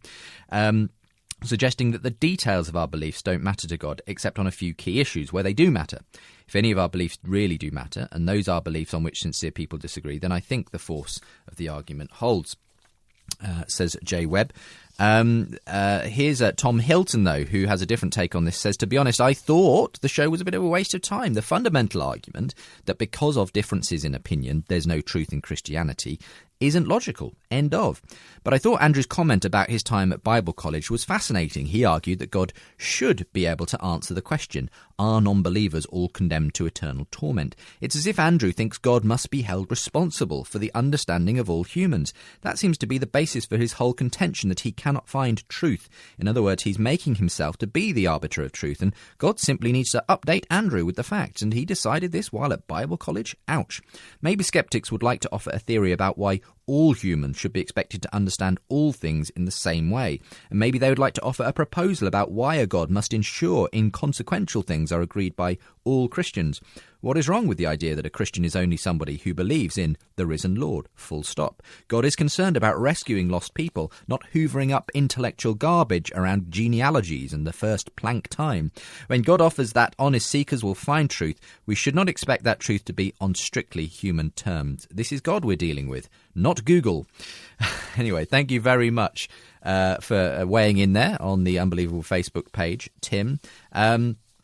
This is Abandon Window, is the name they go by on the page. Says, I don't know how representative Nabil's stance is, but major evangelical organisations like the Gospel Coalition have said over and over again that you can't call yourself a Christian if you support same-sex relationships. John Piper famously farewelled Rob Bell for questioning the doctrine of eternal conscious torment. And back in the 1990s, publicly condemned Greg Boyd as a heretic for teaching open theism. A great many Christians seem to find the small stuff rather important. You may have a point there, Abandon Window. Having said that, even those people, John Piper farewelling Rob Bell and Greg Boyd and so on, I don't believe they've gone as far as to say they are not saved or even perhaps not Christians. I think they simply put them outside a particular fold of Christianity, i.e. the evangelical church. But in any case, good to hear from you and the variety of beliefs there. Just one more here from Grace, who's a regular commenter. Says, rather than concluding that disagreements among Christians disprove Christianity, I'd posit that they merely demonstrate the weakness of human thought, reasoning, and or are a small snippet of evidence of the existence of Satan, who seeks to confuse and cause conflict. If children disagree about their father, it's most likely they've failed to understand him correctly, having had different experiences of him and because they've limited ability to understand. Just as we human beings have differing experiences of God and have minds that are unable to fully comprehend God. The children may have been influenced by their own preferences, just as we can be. The children's disagreements don't negate the father, and disagreements between Christians shouldn't lead people to disbelieve in God. Another sibling would not, on account of the disagreement, be justified in believing that their father is fictional and consequently ignoring him. They should try to find out about the father themselves. Non-Christians shouldn't consider disagreements between Christians as a reason to reject God, but should investigate as much information evidence for themselves as they can. Why let someone else's misinterpretation influence your worldview? Anyway, you go on to give congratulations on the birth of our latest child as well, Grace. Thank you very much. Very kind. And thanks to others who have emailed in the last week with similar congratulations. Now, emails and online responses are not the only form of response I get. No, I actually received a letter in the post the other day. In fact, it was a lovely card with a picture of flowers on the front, sent by someone who described herself as Just Joan. And included in this card was a response to a bewildered Mr. Fry. I think this was Joan picking up on the episode and unbelievable sort of video that I put out responding to Stephen Fry's rejection of God. And this response of Joan says, "Dear Mr. Fry, you question God's purpose in relation to creation. After all, why would he make the flea? Whatever is its function, except to bite the likes of you and me? But study its morphology, for therein lies its apology, a wonder of genetic adaptability. Of course, you're an evolutionist. The evidence for development is there for all to see. But Mr. Darwin would be appalled at the way his theories stalled when under scrutiny today. I'm probably not fit to survive, but yet amazingly alive, for in Christ I appreciate each day. In addition, when you consider the big question by endeavour, you'll realise faith and science can exist in mutuality. But then those of us with faith seem foolish to that race, inhabiting your realms of intelligent academy. With sincere friends like Dawkins, I'm sure you spend hours talking about the reasons for your atheistic certainty. But what you fail to grasp is that at your final gasp, you'll be obliged to shift that philosophical immutability. What will you say on that future day when face to face with Jesus, who died for all humanity? I understand your confusion about the great delusion, but we misguided fools will continue still to watch and pray and ask for blessings on the band of those unenlightened in this land, including those named Stephen Fry, I say. With love from an everyday Christian." Thank you very much for your poem. If you've got a poem, a thought, an email, or even a story about how Unbelievable has affected you in any particular direction, be interested to hear from you. You can, of course, send it in to unbelievable@premier.org.uk. There's even a postal address if you want to use the way that Joan got in touch. PO Box 13,000, London, SW1P 4XP is actually the postal address for Premier if you want to send me something that way. But however you're writing in and however you're listening, I hope you've enjoyed today's programme, and I hope you can come back again at the same time next week. You're unbelievable. We'll be continuing our summer of Scripture as Bart Ehrman and Tim McGrew join me again. Next time, they're going to be discussing whether we can support the historicity of the Gospels by looking at the unintended coincidences, the undesigned coincidences that Tim McGrew believes we can find between different Gospel stories. How will our sceptical scholar Bart Ehrman respond to that? Find out at the same time next week. And don't forget to tell your friends about Unbelievable too. Coming up next, we're going to be hearing faith stories and life journeys on The Profile. Hello and welcome along to Unbelievable. Yes, it's already Saturday afternoon. It's already that time of the week when we bring Christians and non-Christians together for discussion and debate. I'm Justin Briley, the host of the show that's been going now nearly 10 years, believe it or not. It will be coming up in the autumn. But if you're a new listener today, perhaps tuning in for the first time on a Saturday to Premier Christian Radio, or perhaps have just discovered the podcast because you've been told by someone, haven't you heard about this great debate show that occurs every week over in the UK? Well, welcome along. It's great to have you with me. And what we're going to be looking forward to do today is the second round of a highly anticipated couple of debates between Bart Ehrman and Tim McGrew. I'll be introducing them again in a moment's time. But later on today, if you're listening here on Premier Christian Radio to Faith Explored, then you can hear the profile between 4 and 5. Erica Fremantle is an award-winning makeup artist to the stars, and she'll be telling her story of life and faith between 4 and 5 this Saturday afternoon. Don't forget you can contact the show as well, unbelievable@premier.org.uk, to send in your thoughts about anything you hear on today's programme. And you can send the show on to others, tell them about it. Many people have discovered Unbelievable through a friend, through a tweet, through reading about it on a blog. And if you want to access all the past archive, subscribe to the podcast, look at the features, the blog, the videos from the various conferences we've held, then why not simply go to the portal for all of that at premierchristianradio.com/unbelievable, and you'll be able to see what I'm talking about there. We've got some of your feedback coming up later on in today's show, but right now, let's get into today's discussion. You're unbelievable. Well, I'm looking forward to this round 2 today, as I'm joined again from last week with Bart Ehrman and Tim McGrew. Bart Ehrman, a New Testament scholar out at the University of North Carolina, Chapel Hill. And as I mentioned last week, well known for his popular books questioning the reliability of the New Testament accounts, books like Misquoting Jesus and Jesus Interrupted. He's been on this show a number of times in discussion with various other scholars for some of those works. But last week he had a really interesting interaction with Tim McGrew, who's a scholar of philosophy out at Western Michigan University, but who's turned his hand to scholarly works, to looking into the scholarship, at least, of the reliability of the New Testament. And we had quite the debate about that last week. This week we're going to be looking more at the question of whether undesigned coincidences give the Gospels the ring of truth. Now, Tim will explain that in the course of the programme, but effectively it's the idea that there are various examples of undesigned coincidences within and between the Gospels which corroborate the stories and give a high probability of them having a factual basis, and perhaps even evidence for the miraculous claims that are made there as well. And I'd love us to get to that in the course of today's programme as well, gentlemen, because I think that opens up a whole nother area when it comes to looking historically at the Gospels as to whether we can accept the miraculous. So welcome back, Bart.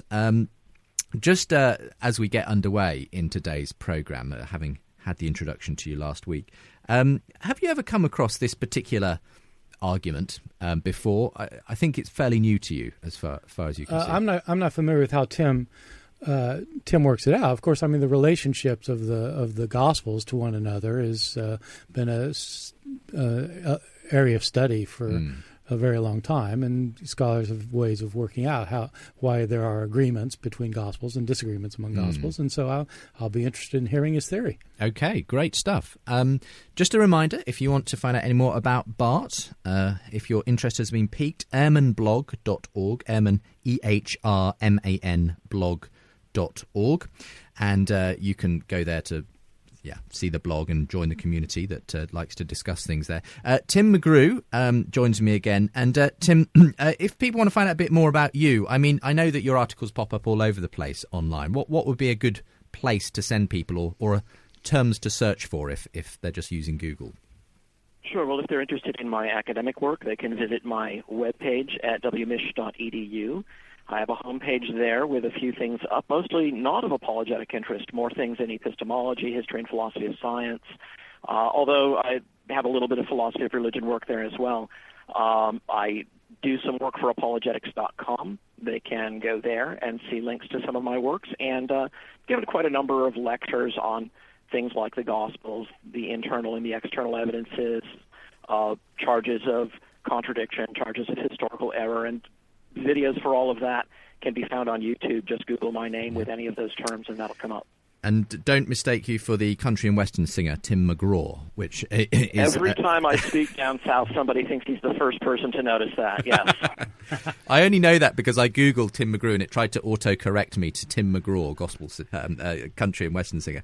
But anyway, we have the philosopher Tim McGrew, not the country and western singer Tim McGraw, with me today. And Tim, maybe right at the outset, you need to give us a sense of what this interesting argument is that I've referred to already. The undesigned coincidences of the gospel and why they lend the gospels the ring of truth. Why don't you take a couple of minutes just to explain what this whole concept is? Sure. In many of his books, Bart speaks of the difference between reading the Gospels vertically and reading them horizontally, between taking a Gospel and sort of reading it all through front to back, and then maybe picking up another one and reading it through front to back.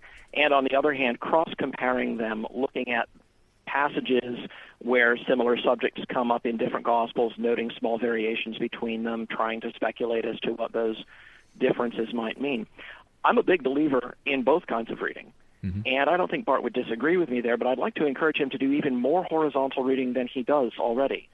And so, in a way, this is an exercise in horizontal reading, but it's an exercise which, instead of taking the same story told in different Gospels, tends to look for different contexts or the same story with different sets of details, and to ask, do these kinds of things interlock? Does one of the Gospels explain another?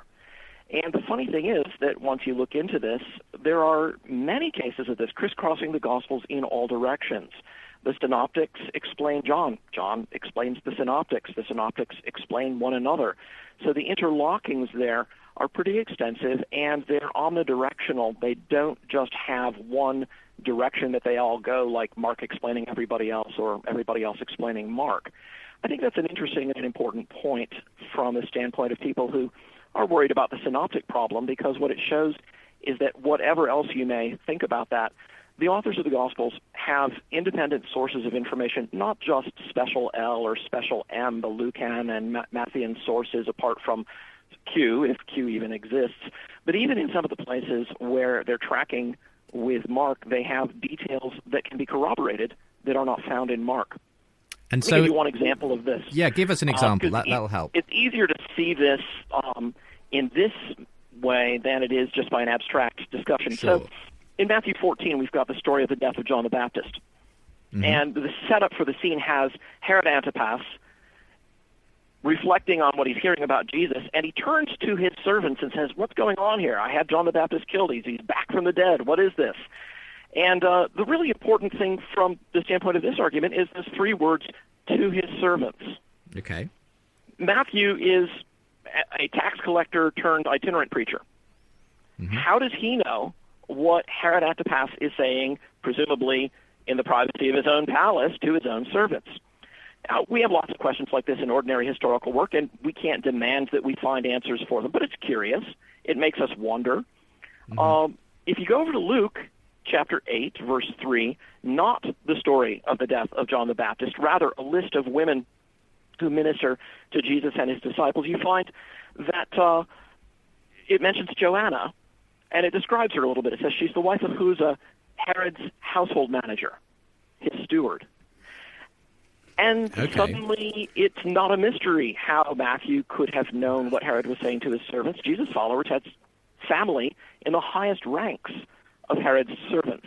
So there's just one example of an interconnection between two of the synoptics, and one that does not involve Mark. Okay, and an interconnection which you would say was in no way designed. It simply just happens that one I don't person... think anybody would accuse Luke of putting in that parenthetical remark in order to cover for the puzzling question about Matthew. And I don't think anybody would argue the reverse, that Matthew put in that little phrase, "to his servants," in order to dovetail with Luke's description of Joanna. I think that would really be wild if anybody wanted to try to maintain that. But the overall result of this, as far as you're concerned, Tim, is that we have, if you like, an inductive argument that suggests that there is an independent source that kind of that then you're linking, and it all adds to the credibility of the story because of this corroboration in that sense. Now, right, and in this case, it's something that where Matthew has some information that's not found in Mark, and I think that's an interesting point to note. It's not just dependency on Mark. Okay, we'll come back to the Mark issue, because I know you've had your critics who say all of these undesigned coincidences can simply be people building on what Mark first kind of put down. But we'll come back to that. And we'll come back to some more examples as well. But you kind of didn't look very convinced there, Bart, when Tim was explaining that. You can't see each other because you're on a line here, Tim, but you looked incredulous, I would say, at Tim's suggestion that these two match up to each other in this way. Right. Well, no. If what you want to do is harmonize the Gospels so that they're all telling historically accurate material, this is the way you would go about doing it. So in Matthew 14, when Herod says something to his servants, and you want to know how would Matthew know that he was talking to his servants, or what he actually said to his servants. Of course, that's a problem that we have with a lot of the Gospels. Just to pick a second example of the same thing, in the Gospel of John, unlike Matthew, Mark, and Luke, in the Gospel of John, when Jesus is put on trial before Pontius Pilate, nobody else is in the room. It's Jesus and Pilate, because the Jewish authorities won't go into the praetorium because they don't want to be defiled, so they stay outside. Pilate is inside, and Pilate goes back and forth between the accused and the accusers. And so he'll talk to Jesus, then he'll go out and talk to the Jews, then he'll go inside and talk to Jesus, and out to the Jews. So he has these extensive conversations with Jesus, but there's nobody in the room except for him and Jesus. And so people have asked, well, how does John know what Pilate said? I mean, they didn't get from Jesus because he was taken off to be crucified, and Pilate probably wasn't available for questioning later by Christian interviewers. And so how would they know exactly? And so, and I've always thought that that's probably the wrong kind of question to ask, because I think people who ask that question about John just haven't read enough books. People who write books all the time say things that they'd have no way of knowing. Charles Dickens reports all sorts of conversations that never happened. The fact that he reports them doesn't mean that he had special access to some kind of historical information about what David Copperfield really said. It just, he's writing a story, and people write stories. And we know from ancient historians themselves, including Thucydides, that when historians wrote accounts of what people said, they usually made it up. And so I don't think we need to ask the question, how does Matthew know what Herod said to his servants?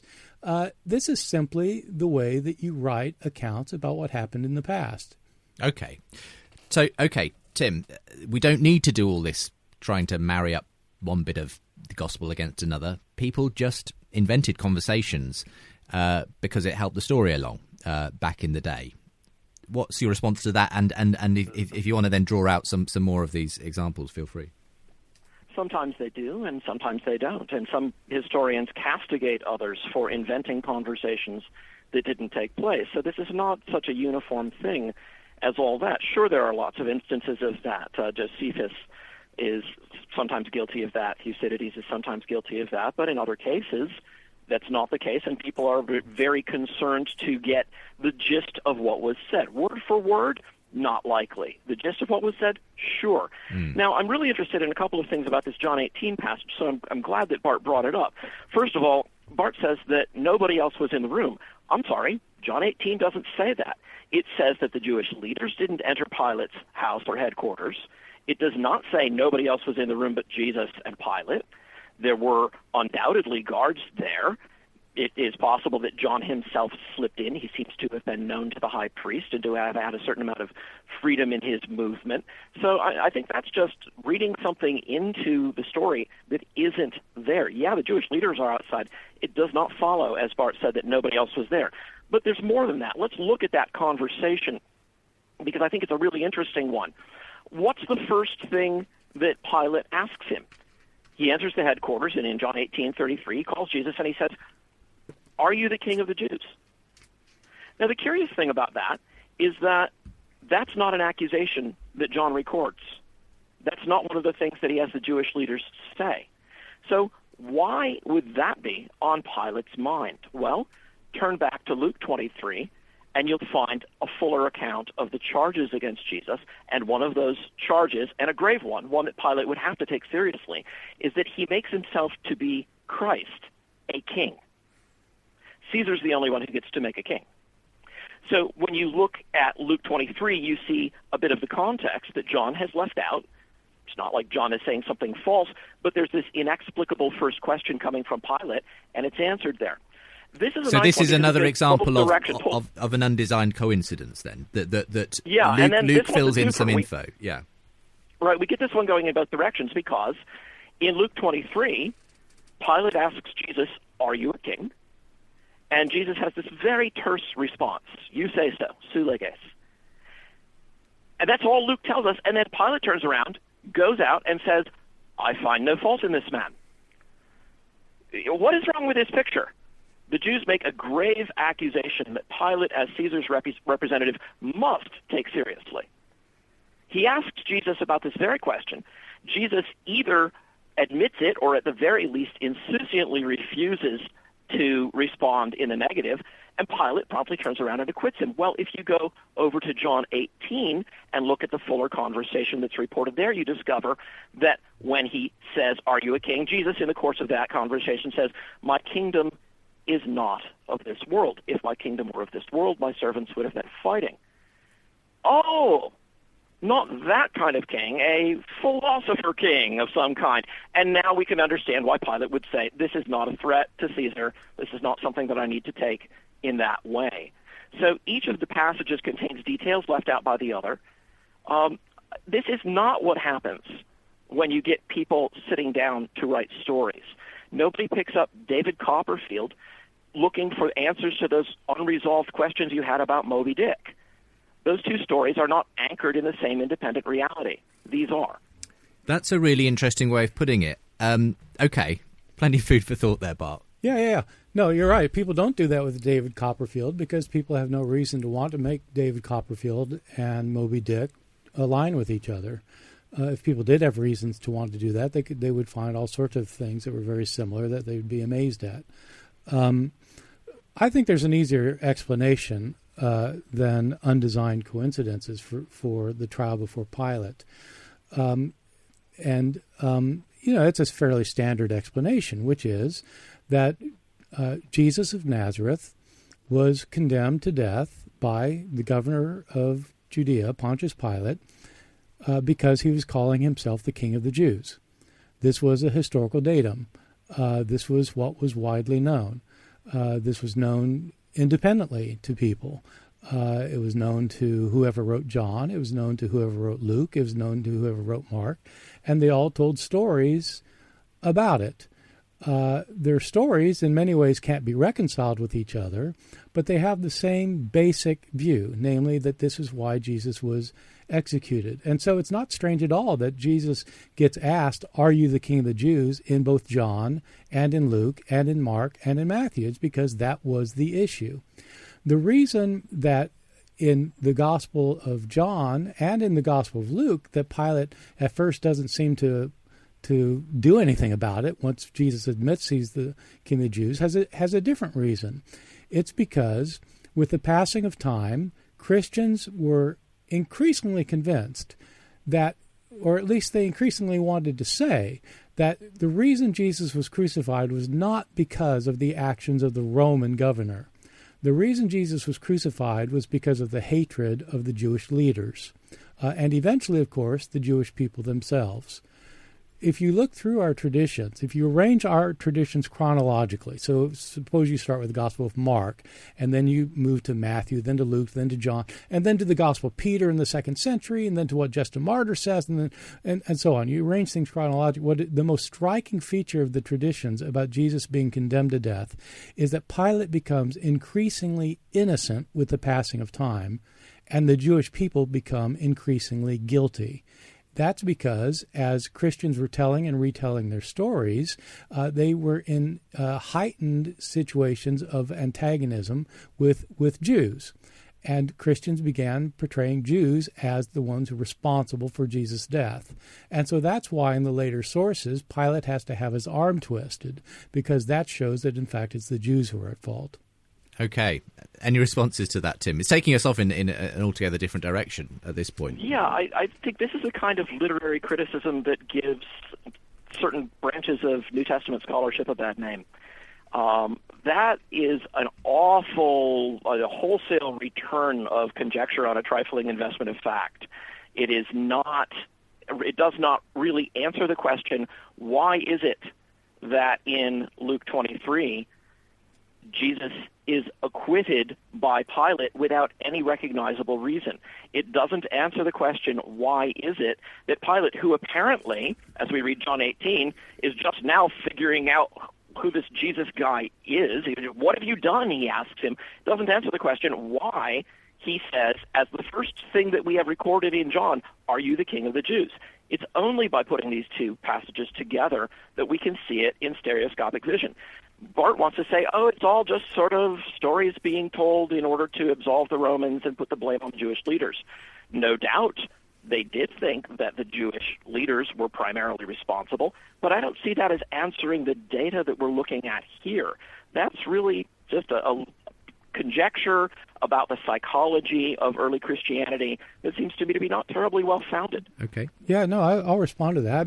I wasn't aware that New Testament literary critics had a bad name, and so I'd be interested in knowing who says that. But let me just explain a little bit, because maybe I wasn't very clear. In the Gospel of Mark, when Jesus is put on trial, Pilate asks him, "Are you the king of the Jews?" Jesus says, "Su leges," you say so. And Pilate condemns Jesus because the people are insisting on it. But it's basically Pilate and the Jewish leaders pretty much agreeing that this needs to be done. When you get to the Gospel of Matthew, Pilate resists so much, in fact, that he calls for water and he washes his hands before the crowds and he says, "I am innocent of this man's blood." And the Jews cry out, "His blood be upon us and our children." In other words, the Jewish crowds are taking responsibility for Jesus' death, unlike Mark. When you go later to the Gospel of Luke, Pilate not only declares that that Jesus is innocent, Pilate declares Jesus innocent on 3 separate occasions, and Herod declares Jesus innocent on 1 occasion. The innocence of Pilate is being heightened here. When you get to the Gospel of John, it's even more striking. This is something you wouldn't get in reading it in most English translations. The 3 times, once more, Pilate declares Jesus innocent, and finally, when the Jewish priests insist that Pilate crucify him, the Greek text says, "So Pilate handed him over to them to be crucified." The antecedent there are the Jewish priests. They're the ones who crucified Jesus in the Gospel of John. When you get later, you go to the Gospel of Peter, the Jews are even more responsible for the death of Jesus. By the middle of the 2nd century, Jews are being called Christ killers.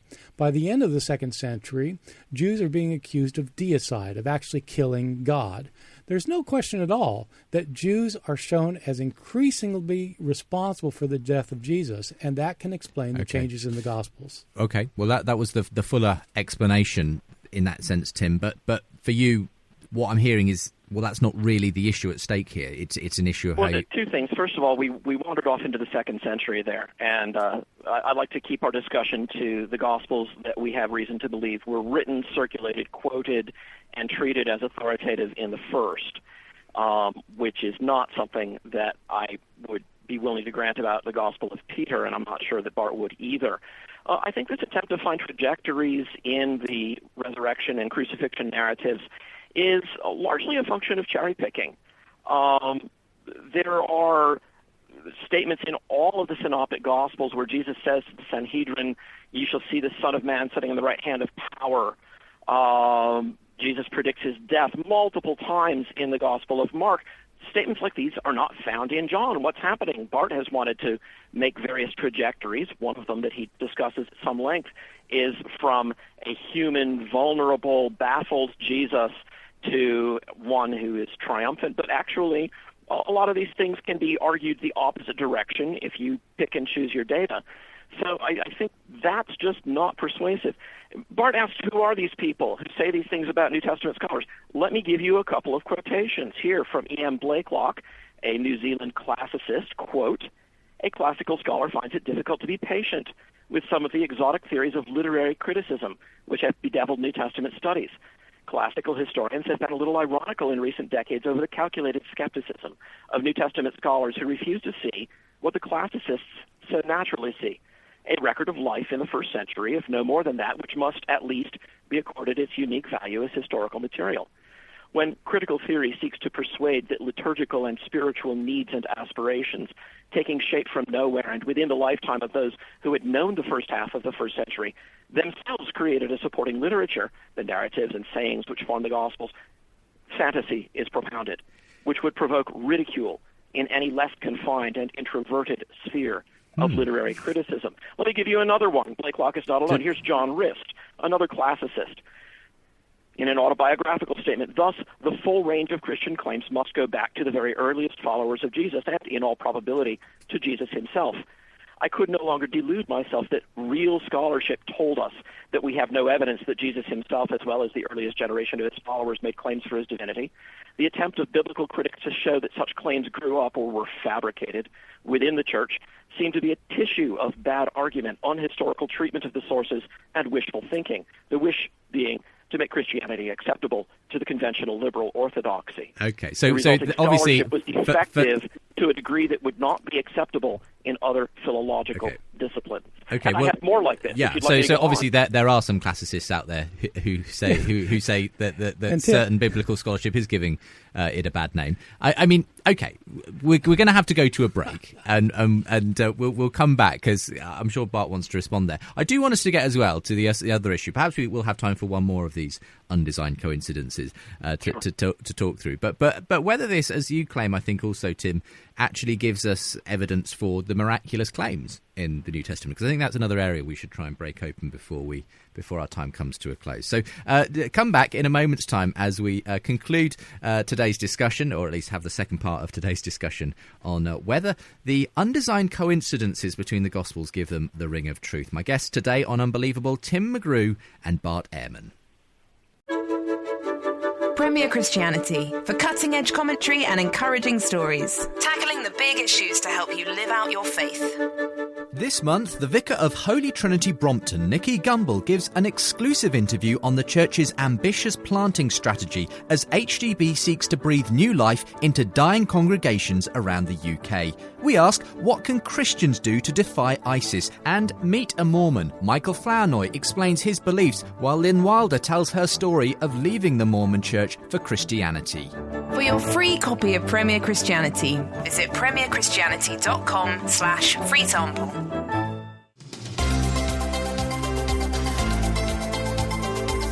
You're listening to Unbelievable on Premier Christian Radio.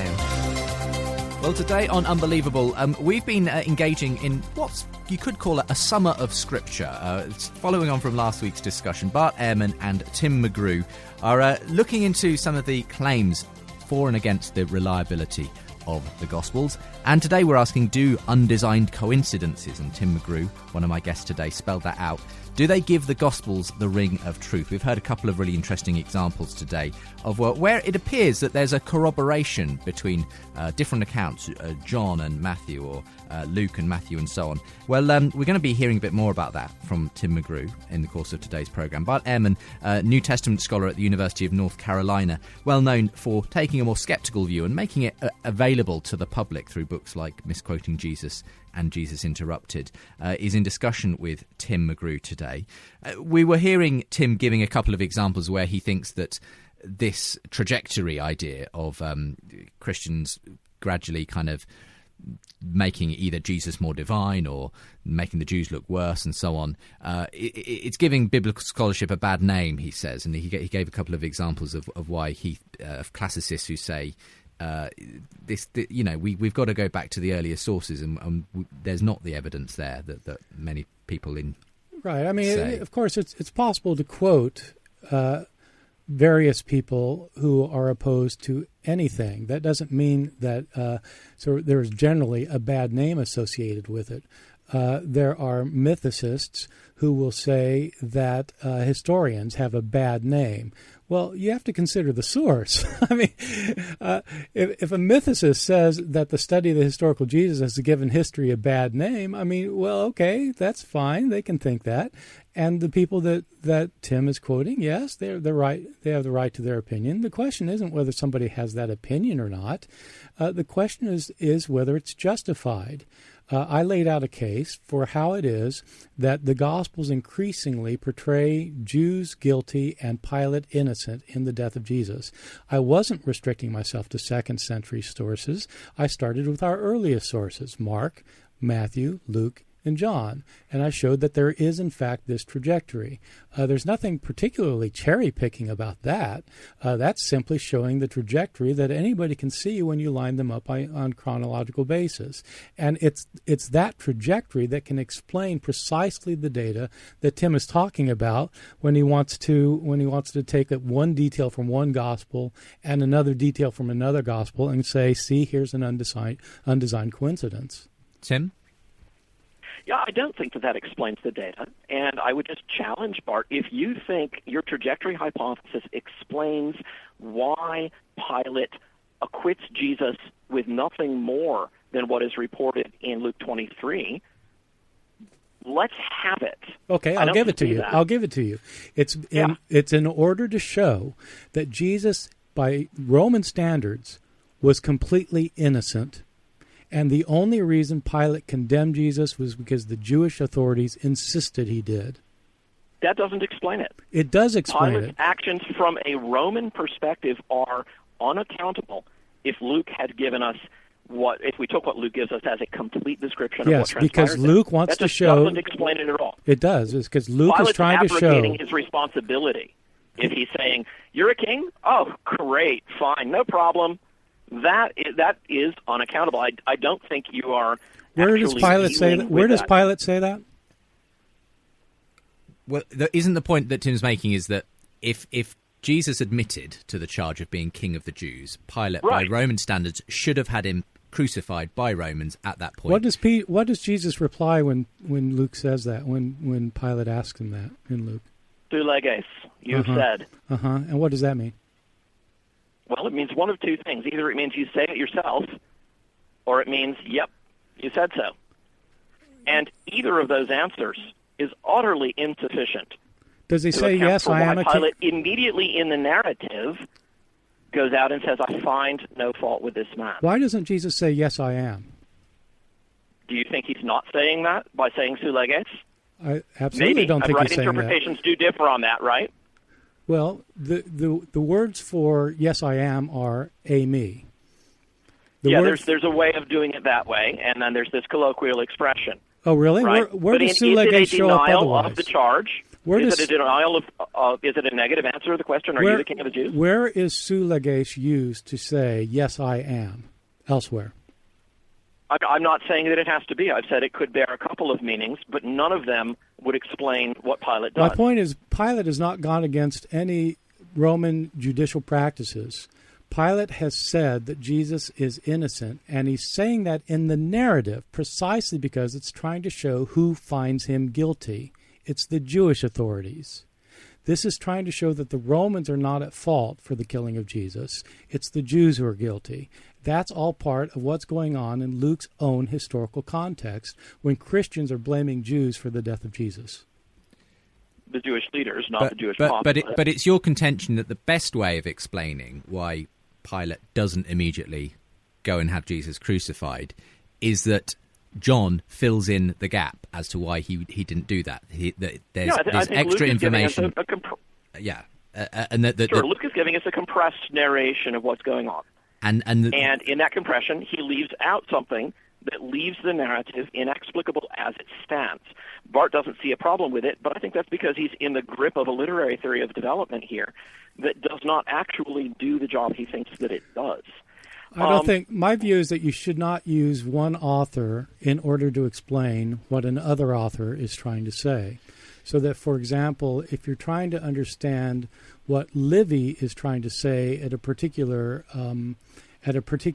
place in his history of Rome, you don't go to Dio Cassius to find out what Livy is trying to say. Let's take another example, because I think another example may help to flesh this general area out. This is an interesting one that I think you've spoken of. I don't know whether you use it much yourself, Tim, or not, but it's the feeding of the 5,000 in John chapter 6, which apparently intersects with Luke's account of that in chapter 9. And again, it's one of these little detective-type details that you point out as bringing this intersection of those two accounts of the stories and giving them this historical credibility. So do you want to explain that? And Bart will come back. Sure, happy to do that. But first I'd like to just say something brief about Bart's statement that you don't look to one author to explain what another author means. I don't see that that's any kind of general rule of historical inquiry. Sure, we don't want to read back onto one author the concerns of another that he might not have had. But there are plenty of times when we look at accounts in multiple sources, when we are fortunate enough to have multiple sources, and we ask ourselves if something emerges in stereo from this. So to take an example, let's look at John 6, right, the feeding of the 5,000. When we have the setup for the story, Jesus turns to one of his disciples and says, "Where are we to buy bread so that these people may eat?" Mm-hmm. Which disciple does he pick? Well, I only know this because I looked at your example earlier, but you're cheating, I'm not claiming to be an absolute Bible expert. But in this case, it's Philip, isn't it? It's Philip, right? Who is as close to being a non-entity as one of the disciples of Jesus can be. I think after the calling of the disciples, Jesus speaks to Philip one other time in all of the Gospels that we have recorded. Now, of course, there's a lot that happens that's not recorded in them, right? John himself explicitly says Jesus did many other things, but he's not a big character. So why is it that Jesus turns to Philip and asks him that? Okay. Now, you can read all around in John 6, and there is no answer to this question. But if you go over to Luke chapter 9, setting for the same miracle, you find that it takes place in a desert place in the region of Bethsaida. And then if you jump forward to John 12:21, totally different context. Some Greeks come to see Jesus. They say, "We'd like to speak with Jesus." And they speak to Philip. And just parenthetically, John mentions who was from the region of Bethsaida, right? He's from Bethsaida. This is where he comes from. Okay. You have to put all three of these pieces together to understand why Jesus might turn to Philip. Philip, you're from around here. Where's the local supermarket? Yeah. Think we can buy enough for this many people? That's only one of numerous interconnections among the stories of the feeding of the 5,000, which is, of course, a miracle story. Now, I am far from saying that the mere existence of the undesigned coincidences here by itself legitimates belief in the miracle story. That is not the point that I am trying to make. The point that I do want to make is that cumulatively, and this is a cumulative argument, putting these pieces together strengthens our realization that these are descriptions drawn by people who are close up to the facts.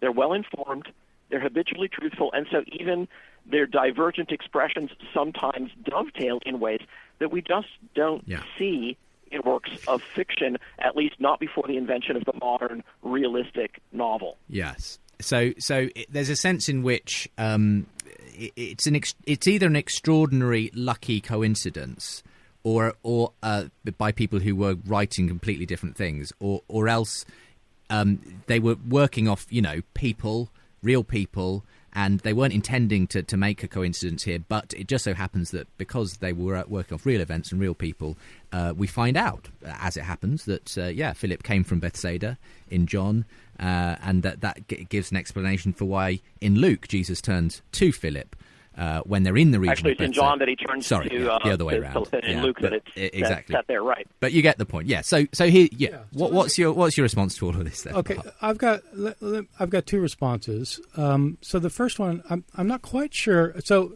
Tim, I haven't read your stuff, so I'm doing this just off the top of my head, so I don't have anything to interact with. But I'm not quite sure why you think Philip is a non-entity. I mean, he's a non-entity in the Synoptics. But he's a big entity in the early Christian tradition. We have an Acts of Philip, we have a Gospel of Philip, and in the Gospel of John, he shows up all over the place. He's in the very beginning of the Gospel of John. I'm just doing this off the top of my head, but he's in the very beginning of the Gospel of John. In chapter 1, he's one of the 4 people explicitly said to have been called by Jesus. He's at Jesus' at the farewell discourse. In chapter 14, he's the one who asks Jesus, "Show us the Father," where Jesus says, "If you've seen me, you've seen the Father." So he's a fairly prominent figure in the Gospel of John. So I wouldn't say that he's marginal at all. And John 1, by the way, says that he's from Bethsaida. So right. Yeah. So anyway, so that's my comment about that. In terms of the undesigned coincidences, I think what we're overlooking is that there is a very wide and broad stream of early Christian tradition as people are telling stories about Jesus and his disciples before anything's written down. these Gospels are being written down years later. Even if you date them early, they're years later. Christians are telling stories about Jesus and his disciples year after year after year, and a lot of people hear stories, and many of the stories are similar stories. And so, of course, when later gospel writers write down things, they've got some similar sources. I mean, there are scholars, of course, who think that John has access to Matthew, Mark, and Luke. My friend Mark Goodacre at Duke University is now writing a book arguing this, that that John has access to these earlier Gospels, which would mean that it's not a coincidence at all, that he simply knows these other Gospels. But whether that's true or not, I personally am doubtful, although I haven't read his book yet. But John has certainly heard many of the same stories told in slightly different forms that were available to the other gospel writers. And so it doesn't have to be some kind of weird, uncanny coincidence that they mention somebody and give some detail that coincides with what someone else says. These are stories that are in circulation. Okay. Tim? Yeah, I don't think that really accounts for it. I think you're missing the force of the word undesigned. I think it would be a remarkable bit of mental gymnastics to say that John has Jesus turn to Philip because he has in mind a comment in Luke that the miracle took place in Bethsaida, even though Luke makes no mention of Philip, and that he would put that in here to corroborate or interconnect with what Luke had said, even though he doesn't bother to mention the setting of the miracle. That just strikes me as an enormous stretch. And again, it's not just this one or that one. It's the overall pattern that I think people need to attend to. And that's why I say the argument is cumulative. I'm actually inclined to agree with Mark that John had access to the synoptics. But when people are just telling stories before anything is written down, the stories do not generally evolve in a way that they explain one another the way these do. That's more characteristic of life. Let me give you an example of this from the Battle of Midway. We have memoirs of the Battle of Midway written by Japanese generals and by Americans. So some of the Japanese generals tell their tales. In one of the books by one of them, he says that in the middle of the Battle of Midway, they saw a guy out on the high seas in a little boat. No idea, no connection to anything else, just mentioned a detail. And then they wander off, in their narrative. Just a disconnected fragment. What is somebody doing in the middle of the Pacific in a tiny boat? Turns out if you read the memoirs of some of the pilots who made the raids trying to bomb the Japanese ships, one of them actually made a hit, but his plane was so badly torn up that he had to bail out, and he had a rubber raft. So there he is in the middle of the Atlantic in a rubber raft. Different sources, close to the fact, accidental confirmations like that. This is not deliberate. He didn't make up his story of bailing out in order to interconnect with the Japanese general's account. Things like that give us the ring of truth, especially when there are lots of them. Yeah, and it's a cumulative case, you say. Right. If we're willing to kind of leave that then for the moment and move on to this other issue, before we do that, let me say, because I haven't given much opportunity so far, that if you're listening and you are desperate to have your say on this, I won't necessarily be able to put you directly in touch with Bart or Tim, but you can get in touch with me and have your thoughts read out on a forthcoming programme. Why not email in unbelievable@premier.org.uk, and I'll be happy to see what you make of the arguments that Tim's been putting forward and the criticisms that Bart's been putting forward. And again, you can do that as well by going onto the website premierchristianradio.com/unbelievable. Leave me a comment there underneath the latest edition of the programme. You can subscribe to the podcast as well. Make sure you never miss an episode of Unbelievable and some of these fantastic discussions we're able to put on the air for you. So we're talking about whether undesigned coincidences give the Gospels the ring of truth. My guests today, Tim McGrew and Bart D. Ehrman.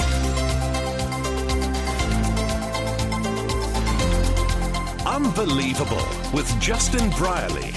Just out of interest, Bart, what is the D for? I never quite know. Denton. Denton. Okay, there you go.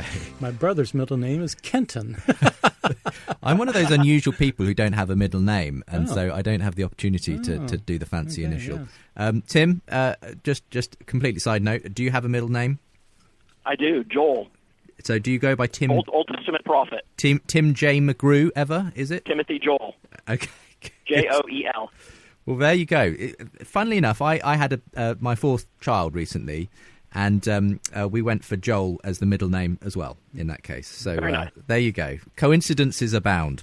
And we're talking about coincidences on today's programme. And we've talked extensively about whether these undesigned coincidences are really as big a deal as Tim makes out, and Bart obviously doesn't feel they are, and has different explanations for some of them. I mean, one thing I think that really does kind of divide you two, though, will be the question of whether any amount of historical evidence can give us claim that miracles really happened, though, in the New Testament. So, inevitably, the Gospels are jam-packed with Jesus apparently doing healings, miracles of various kinds. He is known as a wonder worker and so on. Presumably, Bart, for you, does the historical method require that we assume from the outset that no miracles actually took place, that these were the way people saw it, maybe, their assumptions or mythical sort of additions later on? What's your take on miracles? No, my view isn't that historians have to assume miracles didn't happen. There might have been too many negatives in that sentence, but I'm not saying that historians must assume that miracles never happened. Some historians obviously think miracles have happened, and a lot of historians think miracles haven't happened. My view is that if one is engaging in the act of writing history, that one has to bracket the question about whether miracles have happened or not. It's kind of a complicated argument. It's a rather long argument, but the short of it is that historians can't ascribe to any belief in the supernatural if they're going to engage in the historical disciplines. They might believe in it personally, and they might believe that miracles have happened in the past, but history itself can't operate on the basis of supernatural assumptions that some historians have and others don't. And so just by the very nature of things, the writing of history precludes the writing of miracles in our day and age. That's why ancient historians had no trouble describing miracles, because they had a different view of historiography. And modern historians, outside of people writing about the Bible, it seems, every other historian simply doesn't talk about miracle as a we have talked about this in the context of the resurrection and why fundamentally you can't see that the resurrection is a valid account of the historical facts around the resurrection narratives. Well, I'm not saying that the resurrection didn't happen. I'm saying that as a historian, you can't show it happened on historical grounds. Yeah. I mean, I don't want us necessarily to do that debate because we've done it before. But, Tim, what's your general take on whether, historically speaking, we can talk about miracles having happened? Why not? Okay, short but sweet. I mean, Bart's saying it's because it's out of bounds because we don't do history that way today. In no other area of history do we say miracles happened. Why should it be different when it comes to Christian history? Is there evidence as good as there is in the Christian history that miracles have occurred? Yes. Does Bart want to put the prodigies of Libby on a par with the reports about Jesus' miracles in the New Testament? No. Okay, so we have here, at least from my side, an answer to the question of why Roman historians don't need to invoke this. There's simply not the same kind of evidence that there is here. Okay, so if you want to talk about the kinds of evidence we have in the New Testament, what you have are documents written 40 or 50 years later by people I put them a bit earlier, but by people who are not eyewitnesses, who are recounting stories I that they've heard. disagree there too. Okay, so let's say they're written by people who have gotten their stories 20 years later from eyewitnesses. Or who were eyewitnesses themselves. Okay, let's give the benefit of the doubt, say, in this instance. I have a feeling you're still going to say that we can't get to miracles from that, but carry on, Bart. Well, I'm just wondering if you'll agree that if you have other sources of that sort, that you're going to say that those miracles also happened. Well, tell me about the quality of that evidence. Okay. Do you know about the Baal Shem Tov? Yeah. Okay. The Baal Shem Tov, we have accounts of his life written by people who were directly connected with eyewitnesses, who recount miracle after miracle, casting out demons. The Baal Shem Tov was the founder of the Hasidic movement in Judaism. I myself am not familiar with him. 17th century. 17th century. So he's a modern person. Okay. We have an account of 251 stories about him, written by a person who was the son-in-law of Baal Shem Tov's personal scribe, his personal secretary. The accounts go back to eyewitnesses, and they are detailed accounts of him casting out demons, healing the sick, raising the dead, and doing all sorts of things. And the author tells us that these are based on eyewitness accounts, unlike the Gospels. And we know that it was written within close proximity of his life, unlike the Gospels. And yet, no one that I know of thinks that these miracles really happened. Okay, so Bart's accusing you of double standards here, effectively, Tim. You're willing to do it for the Gospels, but not for, I can't remember the name. Baal Shem Tov. Baal Shem Tov. Right. So here's what I want to know. Were these stories circulated at the time the events were supposed to have occurred among people who fervently hated the very idea and who crucified people by the authority of the regional and omnipotent government for putting forth such stories? Or were they circulated in a community, and only in a community, where they would be allowed to pass because they fell in with prevailing religious expectations? I'm sorry, you lost me. Are you saying that the stories about Jesus were being told by people who were being in Jerusalem, where there were the Jewish rulers who had just procured the crucifixion of Jesus, a point on which I believe we are agreed? I'm sorry, I don't understand. The Gospels weren't written in Jerusalem. No, but the stories about Jesus were first proclaimed there. His resurrection was first proclaimed there. Yes.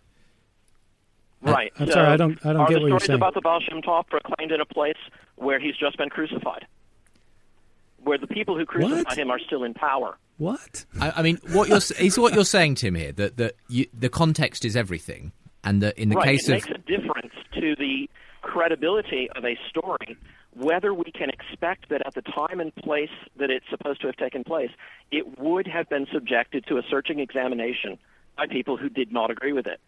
For the resurrection of Jesus, we have this in spades. For the stories of the Baal Shem Tov, I'm not talking about Baal Shem Tov wasn't raised from the dead. I'm talking about his healing the sick, raising the dead, casting out demons. Right. And I'm asking you. I mean, let's. Are you imagining that the only Christians? Was there a powerful Muslim caliphate that would have threatened him with beatings and imprisonment and death, or his followers, if they told these stories, or did they circulate among the Hasidim? You have a very strange view of early Christian persecution. Where are you getting this from?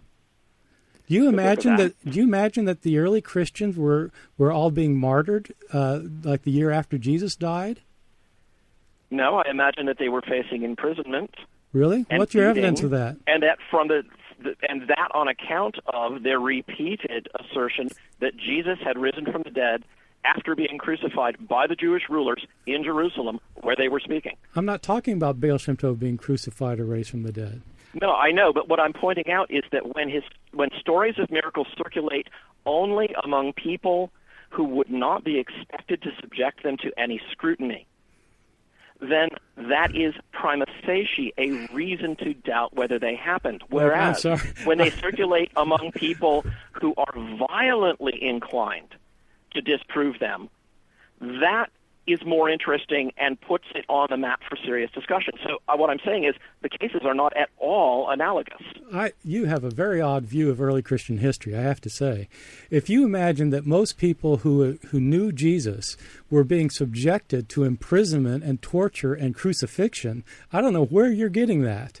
Most people who knew Jesus are simply telling stories about him to friends and family. I'm talking about the people that are talked about in the book of Acts. Okay. Come on, this is pervasive throughout the book of Acts. Okay, here you go.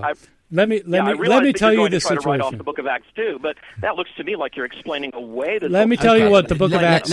I'll tell you what the Book of Acts says. Tell us what the Book of Acts says, but Okay, do it in about 2 minutes. I'll do in it 2 in minutes' less than time. 2 Well, what I'm saying is do it in a moment because we've got to go to a break. I'm going to do it in 20 seconds. In the Book of Acts, the people who tell stories about Jesus are not telling them to Jewish authorities who are standing on every corner, finding out if you're telling a story to Jesus, because if you tell a story of Jesus, we're going to throw you in prison. They're telling them to their friends, to their family, in private homes. And they're not telling them on the street corner where somebody's going to crack their head open and throw them in jail. So I don't know where you're getting this idea that the people telling stories about Jesus are doing so in threat of being imprisoned. We're going to go to a break. Maybe your Bible doesn't have Acts chapter 2 in it. Well, look, let's come to that in a moment, and we'll come back to you immediately, Tim, as we start to close out today's programme.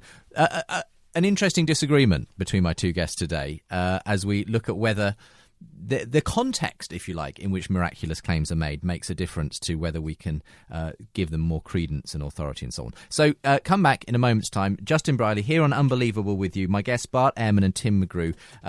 Just at the end of this programme, we're getting into the issue of the miraculous, but we've been talking about undesigned coincidences and whether they give the gospel the ring of truth, and we'll be hearing the final part of this conversation in a moment's time. Hello and welcome back to the final part of today's Unbelievable as part of Faith Explored every Saturday afternoon, the programme that, as we say, gets Christians and non-Christians together. And I have got a real cornucopia of programmes doing just that over the summer season. We've got obviously this Summer of Scripture, as I've called it, where we're going to be looking at the Bible with believing and non-believing Bible scholars joining me. But we've got lots of other stuff to come as well. So the programme's brought to you in association with Premier Christianity magazine. That's where you can find all your needs met as far as being a thinking Christian who likes to look at the issues affecting faith and the world today. PremierChristianity.com if you want to find out more about that. Follow the blog or indeed request a free sample copy of the magazine. And as I say, lots of interesting programmes to come. Let me see if I can find my little rundown of the various shows that we've got going on over the summer. So next week we'll be continuing this Summer of Scripture with Gary Habermas and James Crossley. Gary Habermas, a noted Christian thinker, philosopher and resurrection expert, and he's debating agnostic New Testament scholar James Crossley on whether the minimal facts support the resurrection of Jesus. So if you were interested in today's programme and last week's, you'll want to come back again for that. And then later on in the following week, they're going to do a listener Q&A. I asked recently for your questions for a sort of listener question and answer session, and we got a lot of them, and they're going to be answering some of those as well. So look out for that on the Saturday the 8th of August. And then going further forward into the summer, we're going to be hearing Zachary Arden, a young New Zealand Christian biologist, debating well-known British atheist and Oxford scientist Peter Atkins on whether science does or doesn't support belief in God. That'll be fun.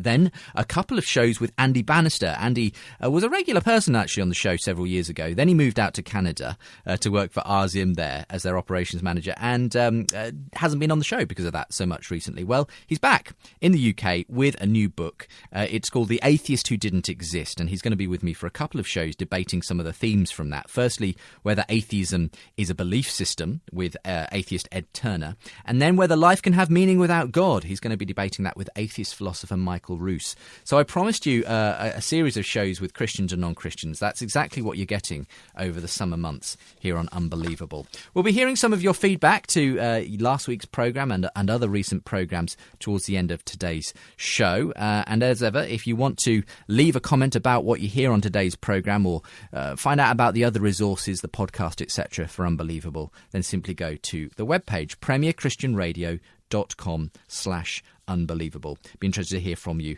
about today's show as well. If you want to do that, unbelievable@premier.org.uk, and of course you can find us via Facebook at facebook.com/unbelievablejb and twitter.com/unbelievablejb to follow me on Twitter. But for the moment, let's get into the final part of today's discussion.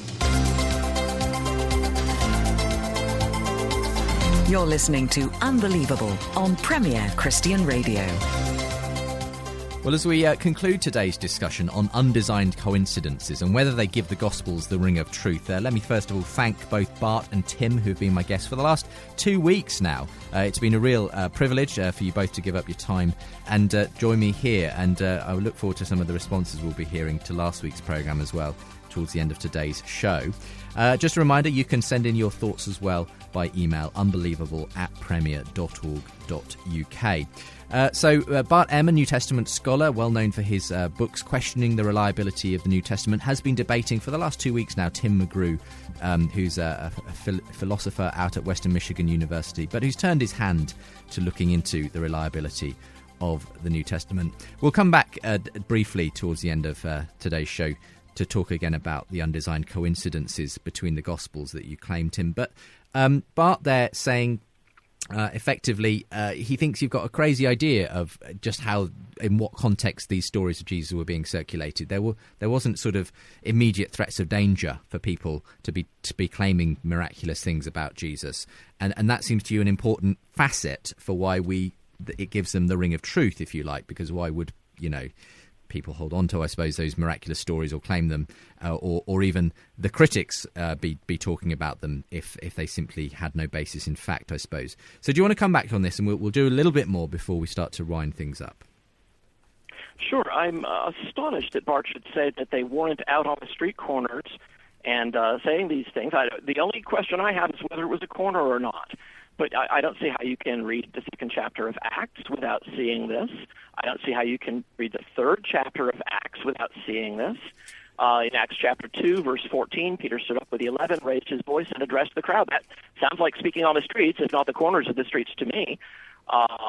There's a speech to the onlookers in Acts chapter 3, and the first thing you see in Acts chapter 4 is the priests and the captain of the temple guard and the Sadducees came up while they were speaking. They seized Peter and John, put them in jail until the next day. In Acts chapter 5, high priests and the members of the party of the Sadducees are filled with jealousy. They arrested the apostles and put them in the public jail. Now, if you just want to dismiss the book of Acts as a wholesale propaganda narrative, say that. Okay. But this is all throughout the early chapters of Acts. Okay. Yes, it's being proclaimed, and it's being proclaimed in Jerusalem, and in fact, the secular historian Tacitus tells us in his Annals, Book 15, Chapter 44, that the mischievous superstition checked for the moment by the crucifixion of Jesus by Pilate broke out again and spread not only from Jerusalem, where it originated, but all the way to Rome. So he himself just incidentally confirms that Jerusalem was the ground zero of the proclamation of it. Okay, let me respond to that. So you're mischaracterizing my view of Acts. Let's just assume that Acts is right. So in Acts chapter 2, Peter gets up, he gives a sermon, he has no opposition. There are 3,000 people who convert when he gives his sermon in chapter 2. In chapter 4, Peter gives another sermon. 5,000 people are joined to the church, and there's no opposition until chapter 4, when two of these people, James and John, are Peter and John are opposed. So we have 8,000 converts, and we have two people thrown in prison. Now, are we supposed to imagine that these 8,000 people who have just converted to believe in Jesus are not telling anybody about the stories they've heard? Are they not telling their spouses and their children and their slaves and their next-door neighbors? Are there Romans on every corner or Jewish authorities on every corner and in every household saying, no, you can't tell the story of Jesus to all of these 8,000 people? I think that's absolutely incredible. People are telling stories, and they're not being threatened with imprisonment. There are only two people who are imprisoned in the very story that you're talking about. Tim? Okay, first of all, you've got the timeline a little bit wrong. The 5,000 comes after Peter and John are arrested, and it says the number grew to about 5,000. So it's not 8,000 people before they get arrested. That occurs in that bit comes in chapter 4, verse 4, not at the end of chapter 3. But it's continuous with the narrative in chapter 3. My point is not that people who are hearing these things are not telling what they heard. My point is that there are people proclaiming this in the face of Jewish power at the place where Jesus was crucified. And I'm sorry, but I don't believe you can find anything similar to say about the stories about the Baal Shem Tov, or, for that matter, about many of the Catholic miracles in ecclesiastical history. My point is that people are telling stories that they've heard, and it's not that they're being told under the eye of Jewish authorities. They're simply telling their family and friends. That's exactly what happened with the Baal Shem Tov. I'm sorry. I think that you are obviously you wildly disagree. discounting the importance of context here. Okay. We're going to have to leave it there, I'm afraid, because time really is beating us, gentlemen. But obviously, I wasn't expecting Bart to have necessarily been converted by the end of the show. I've been trying for about 8 years now to convert Bart. It hasn't quite happened yet. I get him in every year. I convert in secret every year. But in any case, Tim, it's been really interesting to have you on the show today to get your perspective on this. Okay, overall, Bart, though, this was a completely new thing that I said, come in, have a chat with Tim about these undesigned coincidences, that he's sort of resurrected this 19th century apologetic for the credibility of the Gospels. Anything in it kind of made you think, might be interesting, could be a good, there's an area to explore, or do you really think it can all be explained by the things we've been talking about? No, I mean, really, of course, I haven't read Tim's full exposition, and so I don't know really how to deal with it in depth. But it just on hearing it at first hearing, it really does sound like 19th century apologetics to me. That biblical scholars for a very long time have realized simply can't explain the problems with the Gospels. You can explain little coincidences here and there. It doesn't show that the Gospels as a whole are reliable. That has to be judged on other grounds. And you can't ignore these other grounds and simply pick one detail here and one detail there and say, see, they line up. I think it's a much more complicated process than that. Okay, Tim, final thoughts from you as we close out. Yeah, I would retort that straight back. You can't just pick one detail here and one detail there that you feel could be a contradiction or a conflict and then ignore the broad pattern of interconnection among the documents. This is not just a 19th century argument. The argument was used by F.F. Bruce. The argument is found throughout commentaries when it comes to the interconnections between the book of Acts and the epistles of Paul. This is one of the main reasons why we consider Romans and 1st and 2nd Corinthians and Galatians and Philippians to be unquestionably works by Paul. They interlock in so many ways with the book of Acts. So this is not some kind of arcane argument best left on the dust heap. It's just that it hasn't been applied as vigorously to the Gospels in the 20th and 21st centuries as I think it ought to have been. Well, it's been fascinating to get your defence of it today, Tim, and equally great to get your critique of it, Bart. And you have come completely, as it were, blind to that one, so I really appreciate you being game for doing that. And as I say, hopefully for you listening, Unbelievable is the place where you find some of the most interesting discussions between people from very different perspectives. That's what we've had today. Hope I can persuade you to come back again next year, Bart, for your annual grilling yes, on Unbelievable yes. with someone. And Tim, we've got to set something up with round 2 for Peter Boghossian at some point, haven't we? Because I'm sure that would generate a lot of interest as well. It. Yeah, that would be great. Get him on. Well, look, he's told me, I think, that he can hopefully do something towards the end of the year. He's got an app coming out, I think, to do with his atheistic sort of perspective. So we'll see what we can set up. But in the meantime, thank you both for being with me on today's programme. Okay, thank you. Thanks very much.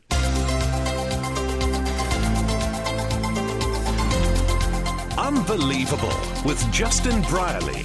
It's been a really fantastic discussion, hasn't it? So why don't we go to some of the feedback that we had last week, to last week's show where Tim and Bart met to debate the reliability of the Gospels. If you're interested in feeding back, again, unbelievable@premier.org.uk is the email address. I'd also be interested in hearing from you as well if you want to get in touch via Twitter, Facebook and all those other methods. @UnbelievableJB is the Twitter account, and several people did get back to me on last week's programme. I posted up on Twitter saying, I love getting to put people like this together. Listen to Bart Ehrman versus Tim McGrew, part 1. And people like Joshua said, Justin, can you somehow convince Bart to stay in London and be on your programme every week? Use force if necessary. not sure I can quite go that far, Joshua, but I'll make sure we try and get him in as often as possible. Mina Anthony says, was disappointed how much the conversation was about authorship and inerrancy, not very relevant to questions of historic reliability.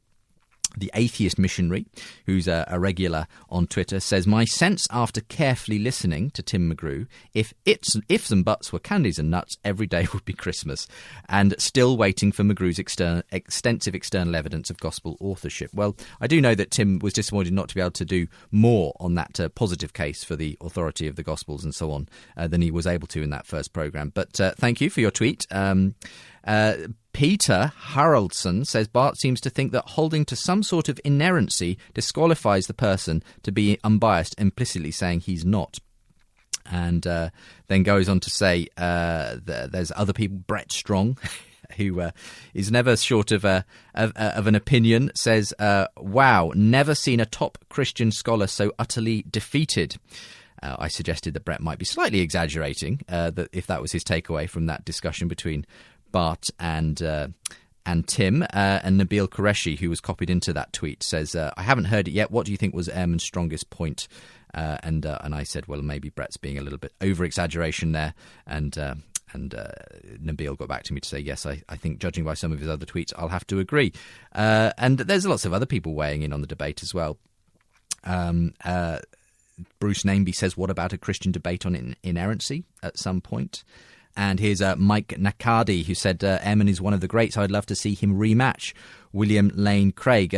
Cody Cook said, I felt Tim was perhaps going out of his field, would have loved Richard Borkham, and so on. Lots of responses anyway on Twitter to that discussion. Lots of retweets as well. Thanks to those who retweeted it. Elahi, who said, a great debate on the historical reliability of the New Testament. Food for your sceptical mind.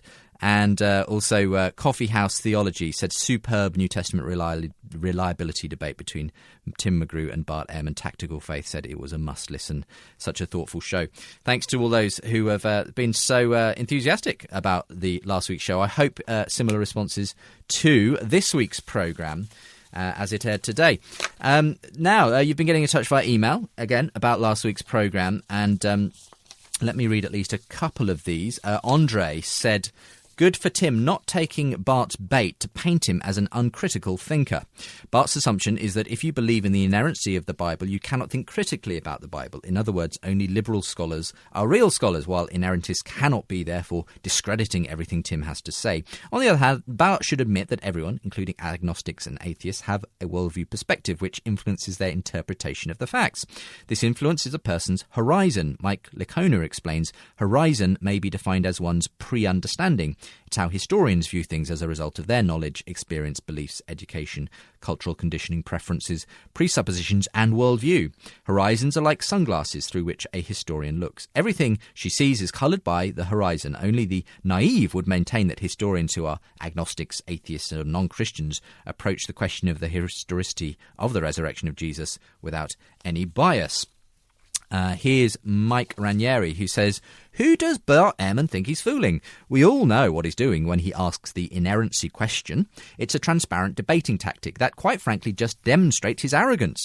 If his opponent answers yes to holding to inerrancy, then any argumentation can be disregarded as radical fundamentalism. One might think that this presupposition can swing both ways, but not for Bart. If you come to the text as an atheist, then you are neutral and objective. Religious conviction is the only subjective and therefore deficient argument. Thinking Christians don't start with inerrancy. If someone you trusted your entire life to tells you something that's confusing or seems inconsistent, you give them the benefit of the doubt, at least until you have irrefutable information to the contrary. When one honestly studies the Bible using the historical method, one comes to realise the Bible is most often accurate and true, and any so-called small discrepancies are put on hold until more research is uncovered.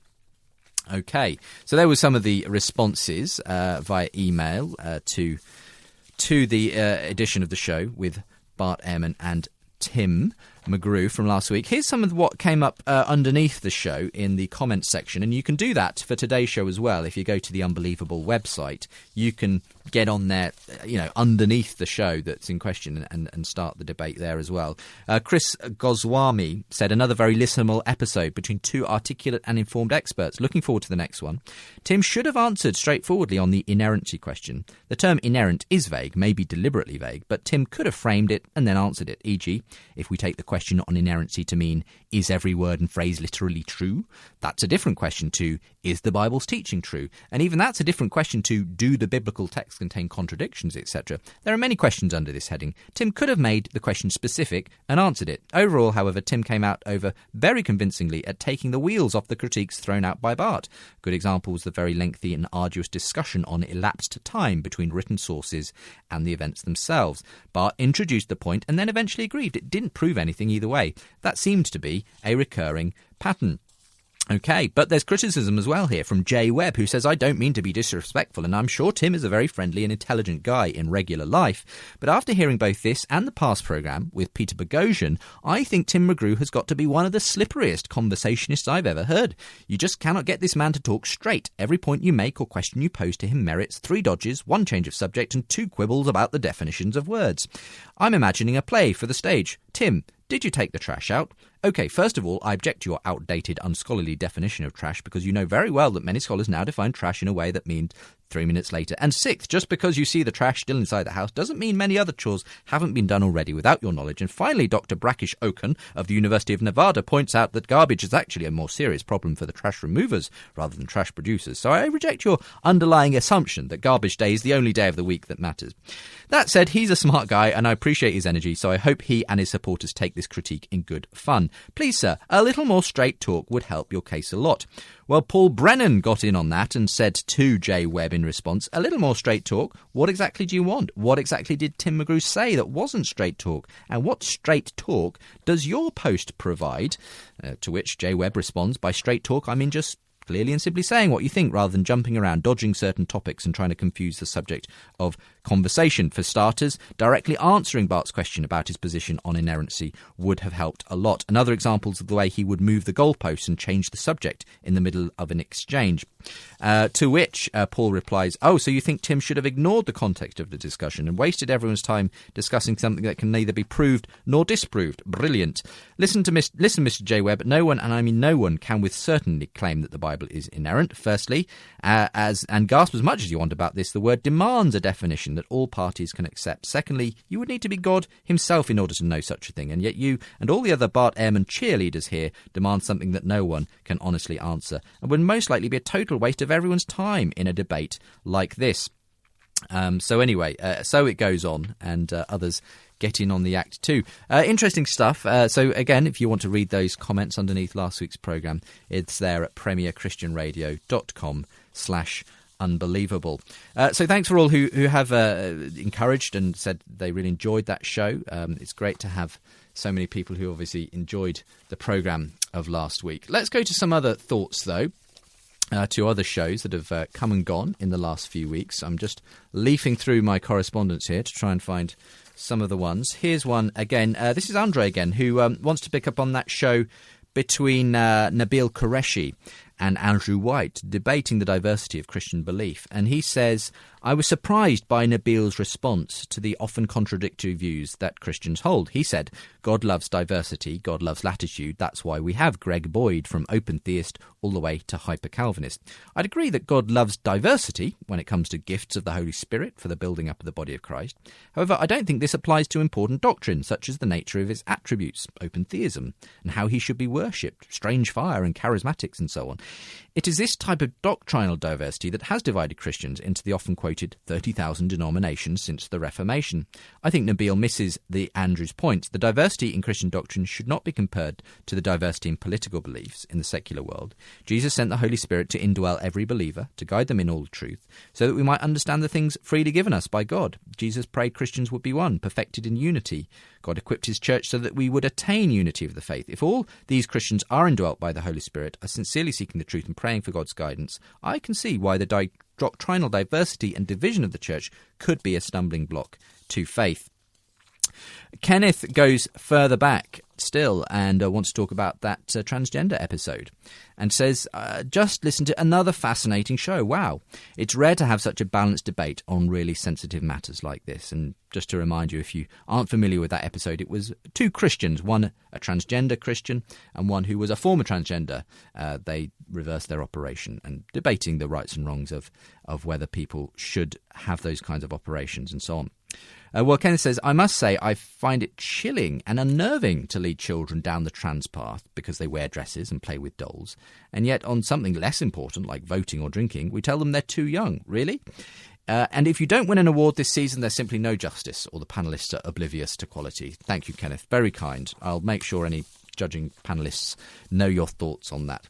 It's been fun anyway. Thank you for some of the various emails and tweets and comments that we've had on the website over the last week or so. We'll be bringing you more of those next week as we continue our summer of Scripture. So do hope you can come back for what promises to be another really interesting and top-level scholarly debate on whether the historical facts support the resurrection. You're unbelievable. We're going to be talking about what has sometimes been called the minimal facts approach to the resurrection. And one of the people who's really worked on that and is a bit of an expert on it is Gary Habermas. He joins me in studio next week, along with agnostic New Testament scholar James Crossley. So they'll be debating this question of whether, if you look at the minimal historical facts that the majority of Bible scholars believe whether they're believers or not, then you get a case for the resurrection. Is the resurrection the best explanation then of these minimal facts? It's going to take us down the route of asking questions about whether historians can come to, if you like, theological conclusions. And we're going to be having a really interesting time on that next week. So I hope you can come back for that. James Crossley and Gary Habermas on the programme next week. For the moment, thank you for listening to Unbelievable, your weekly dose of apologetics debate and theological conundrums. And I hope you can come back again for the same thing next week. For the moment, coming up next, it's The Profile. Erica Fremantle is the guest, and I'll see you same time next week.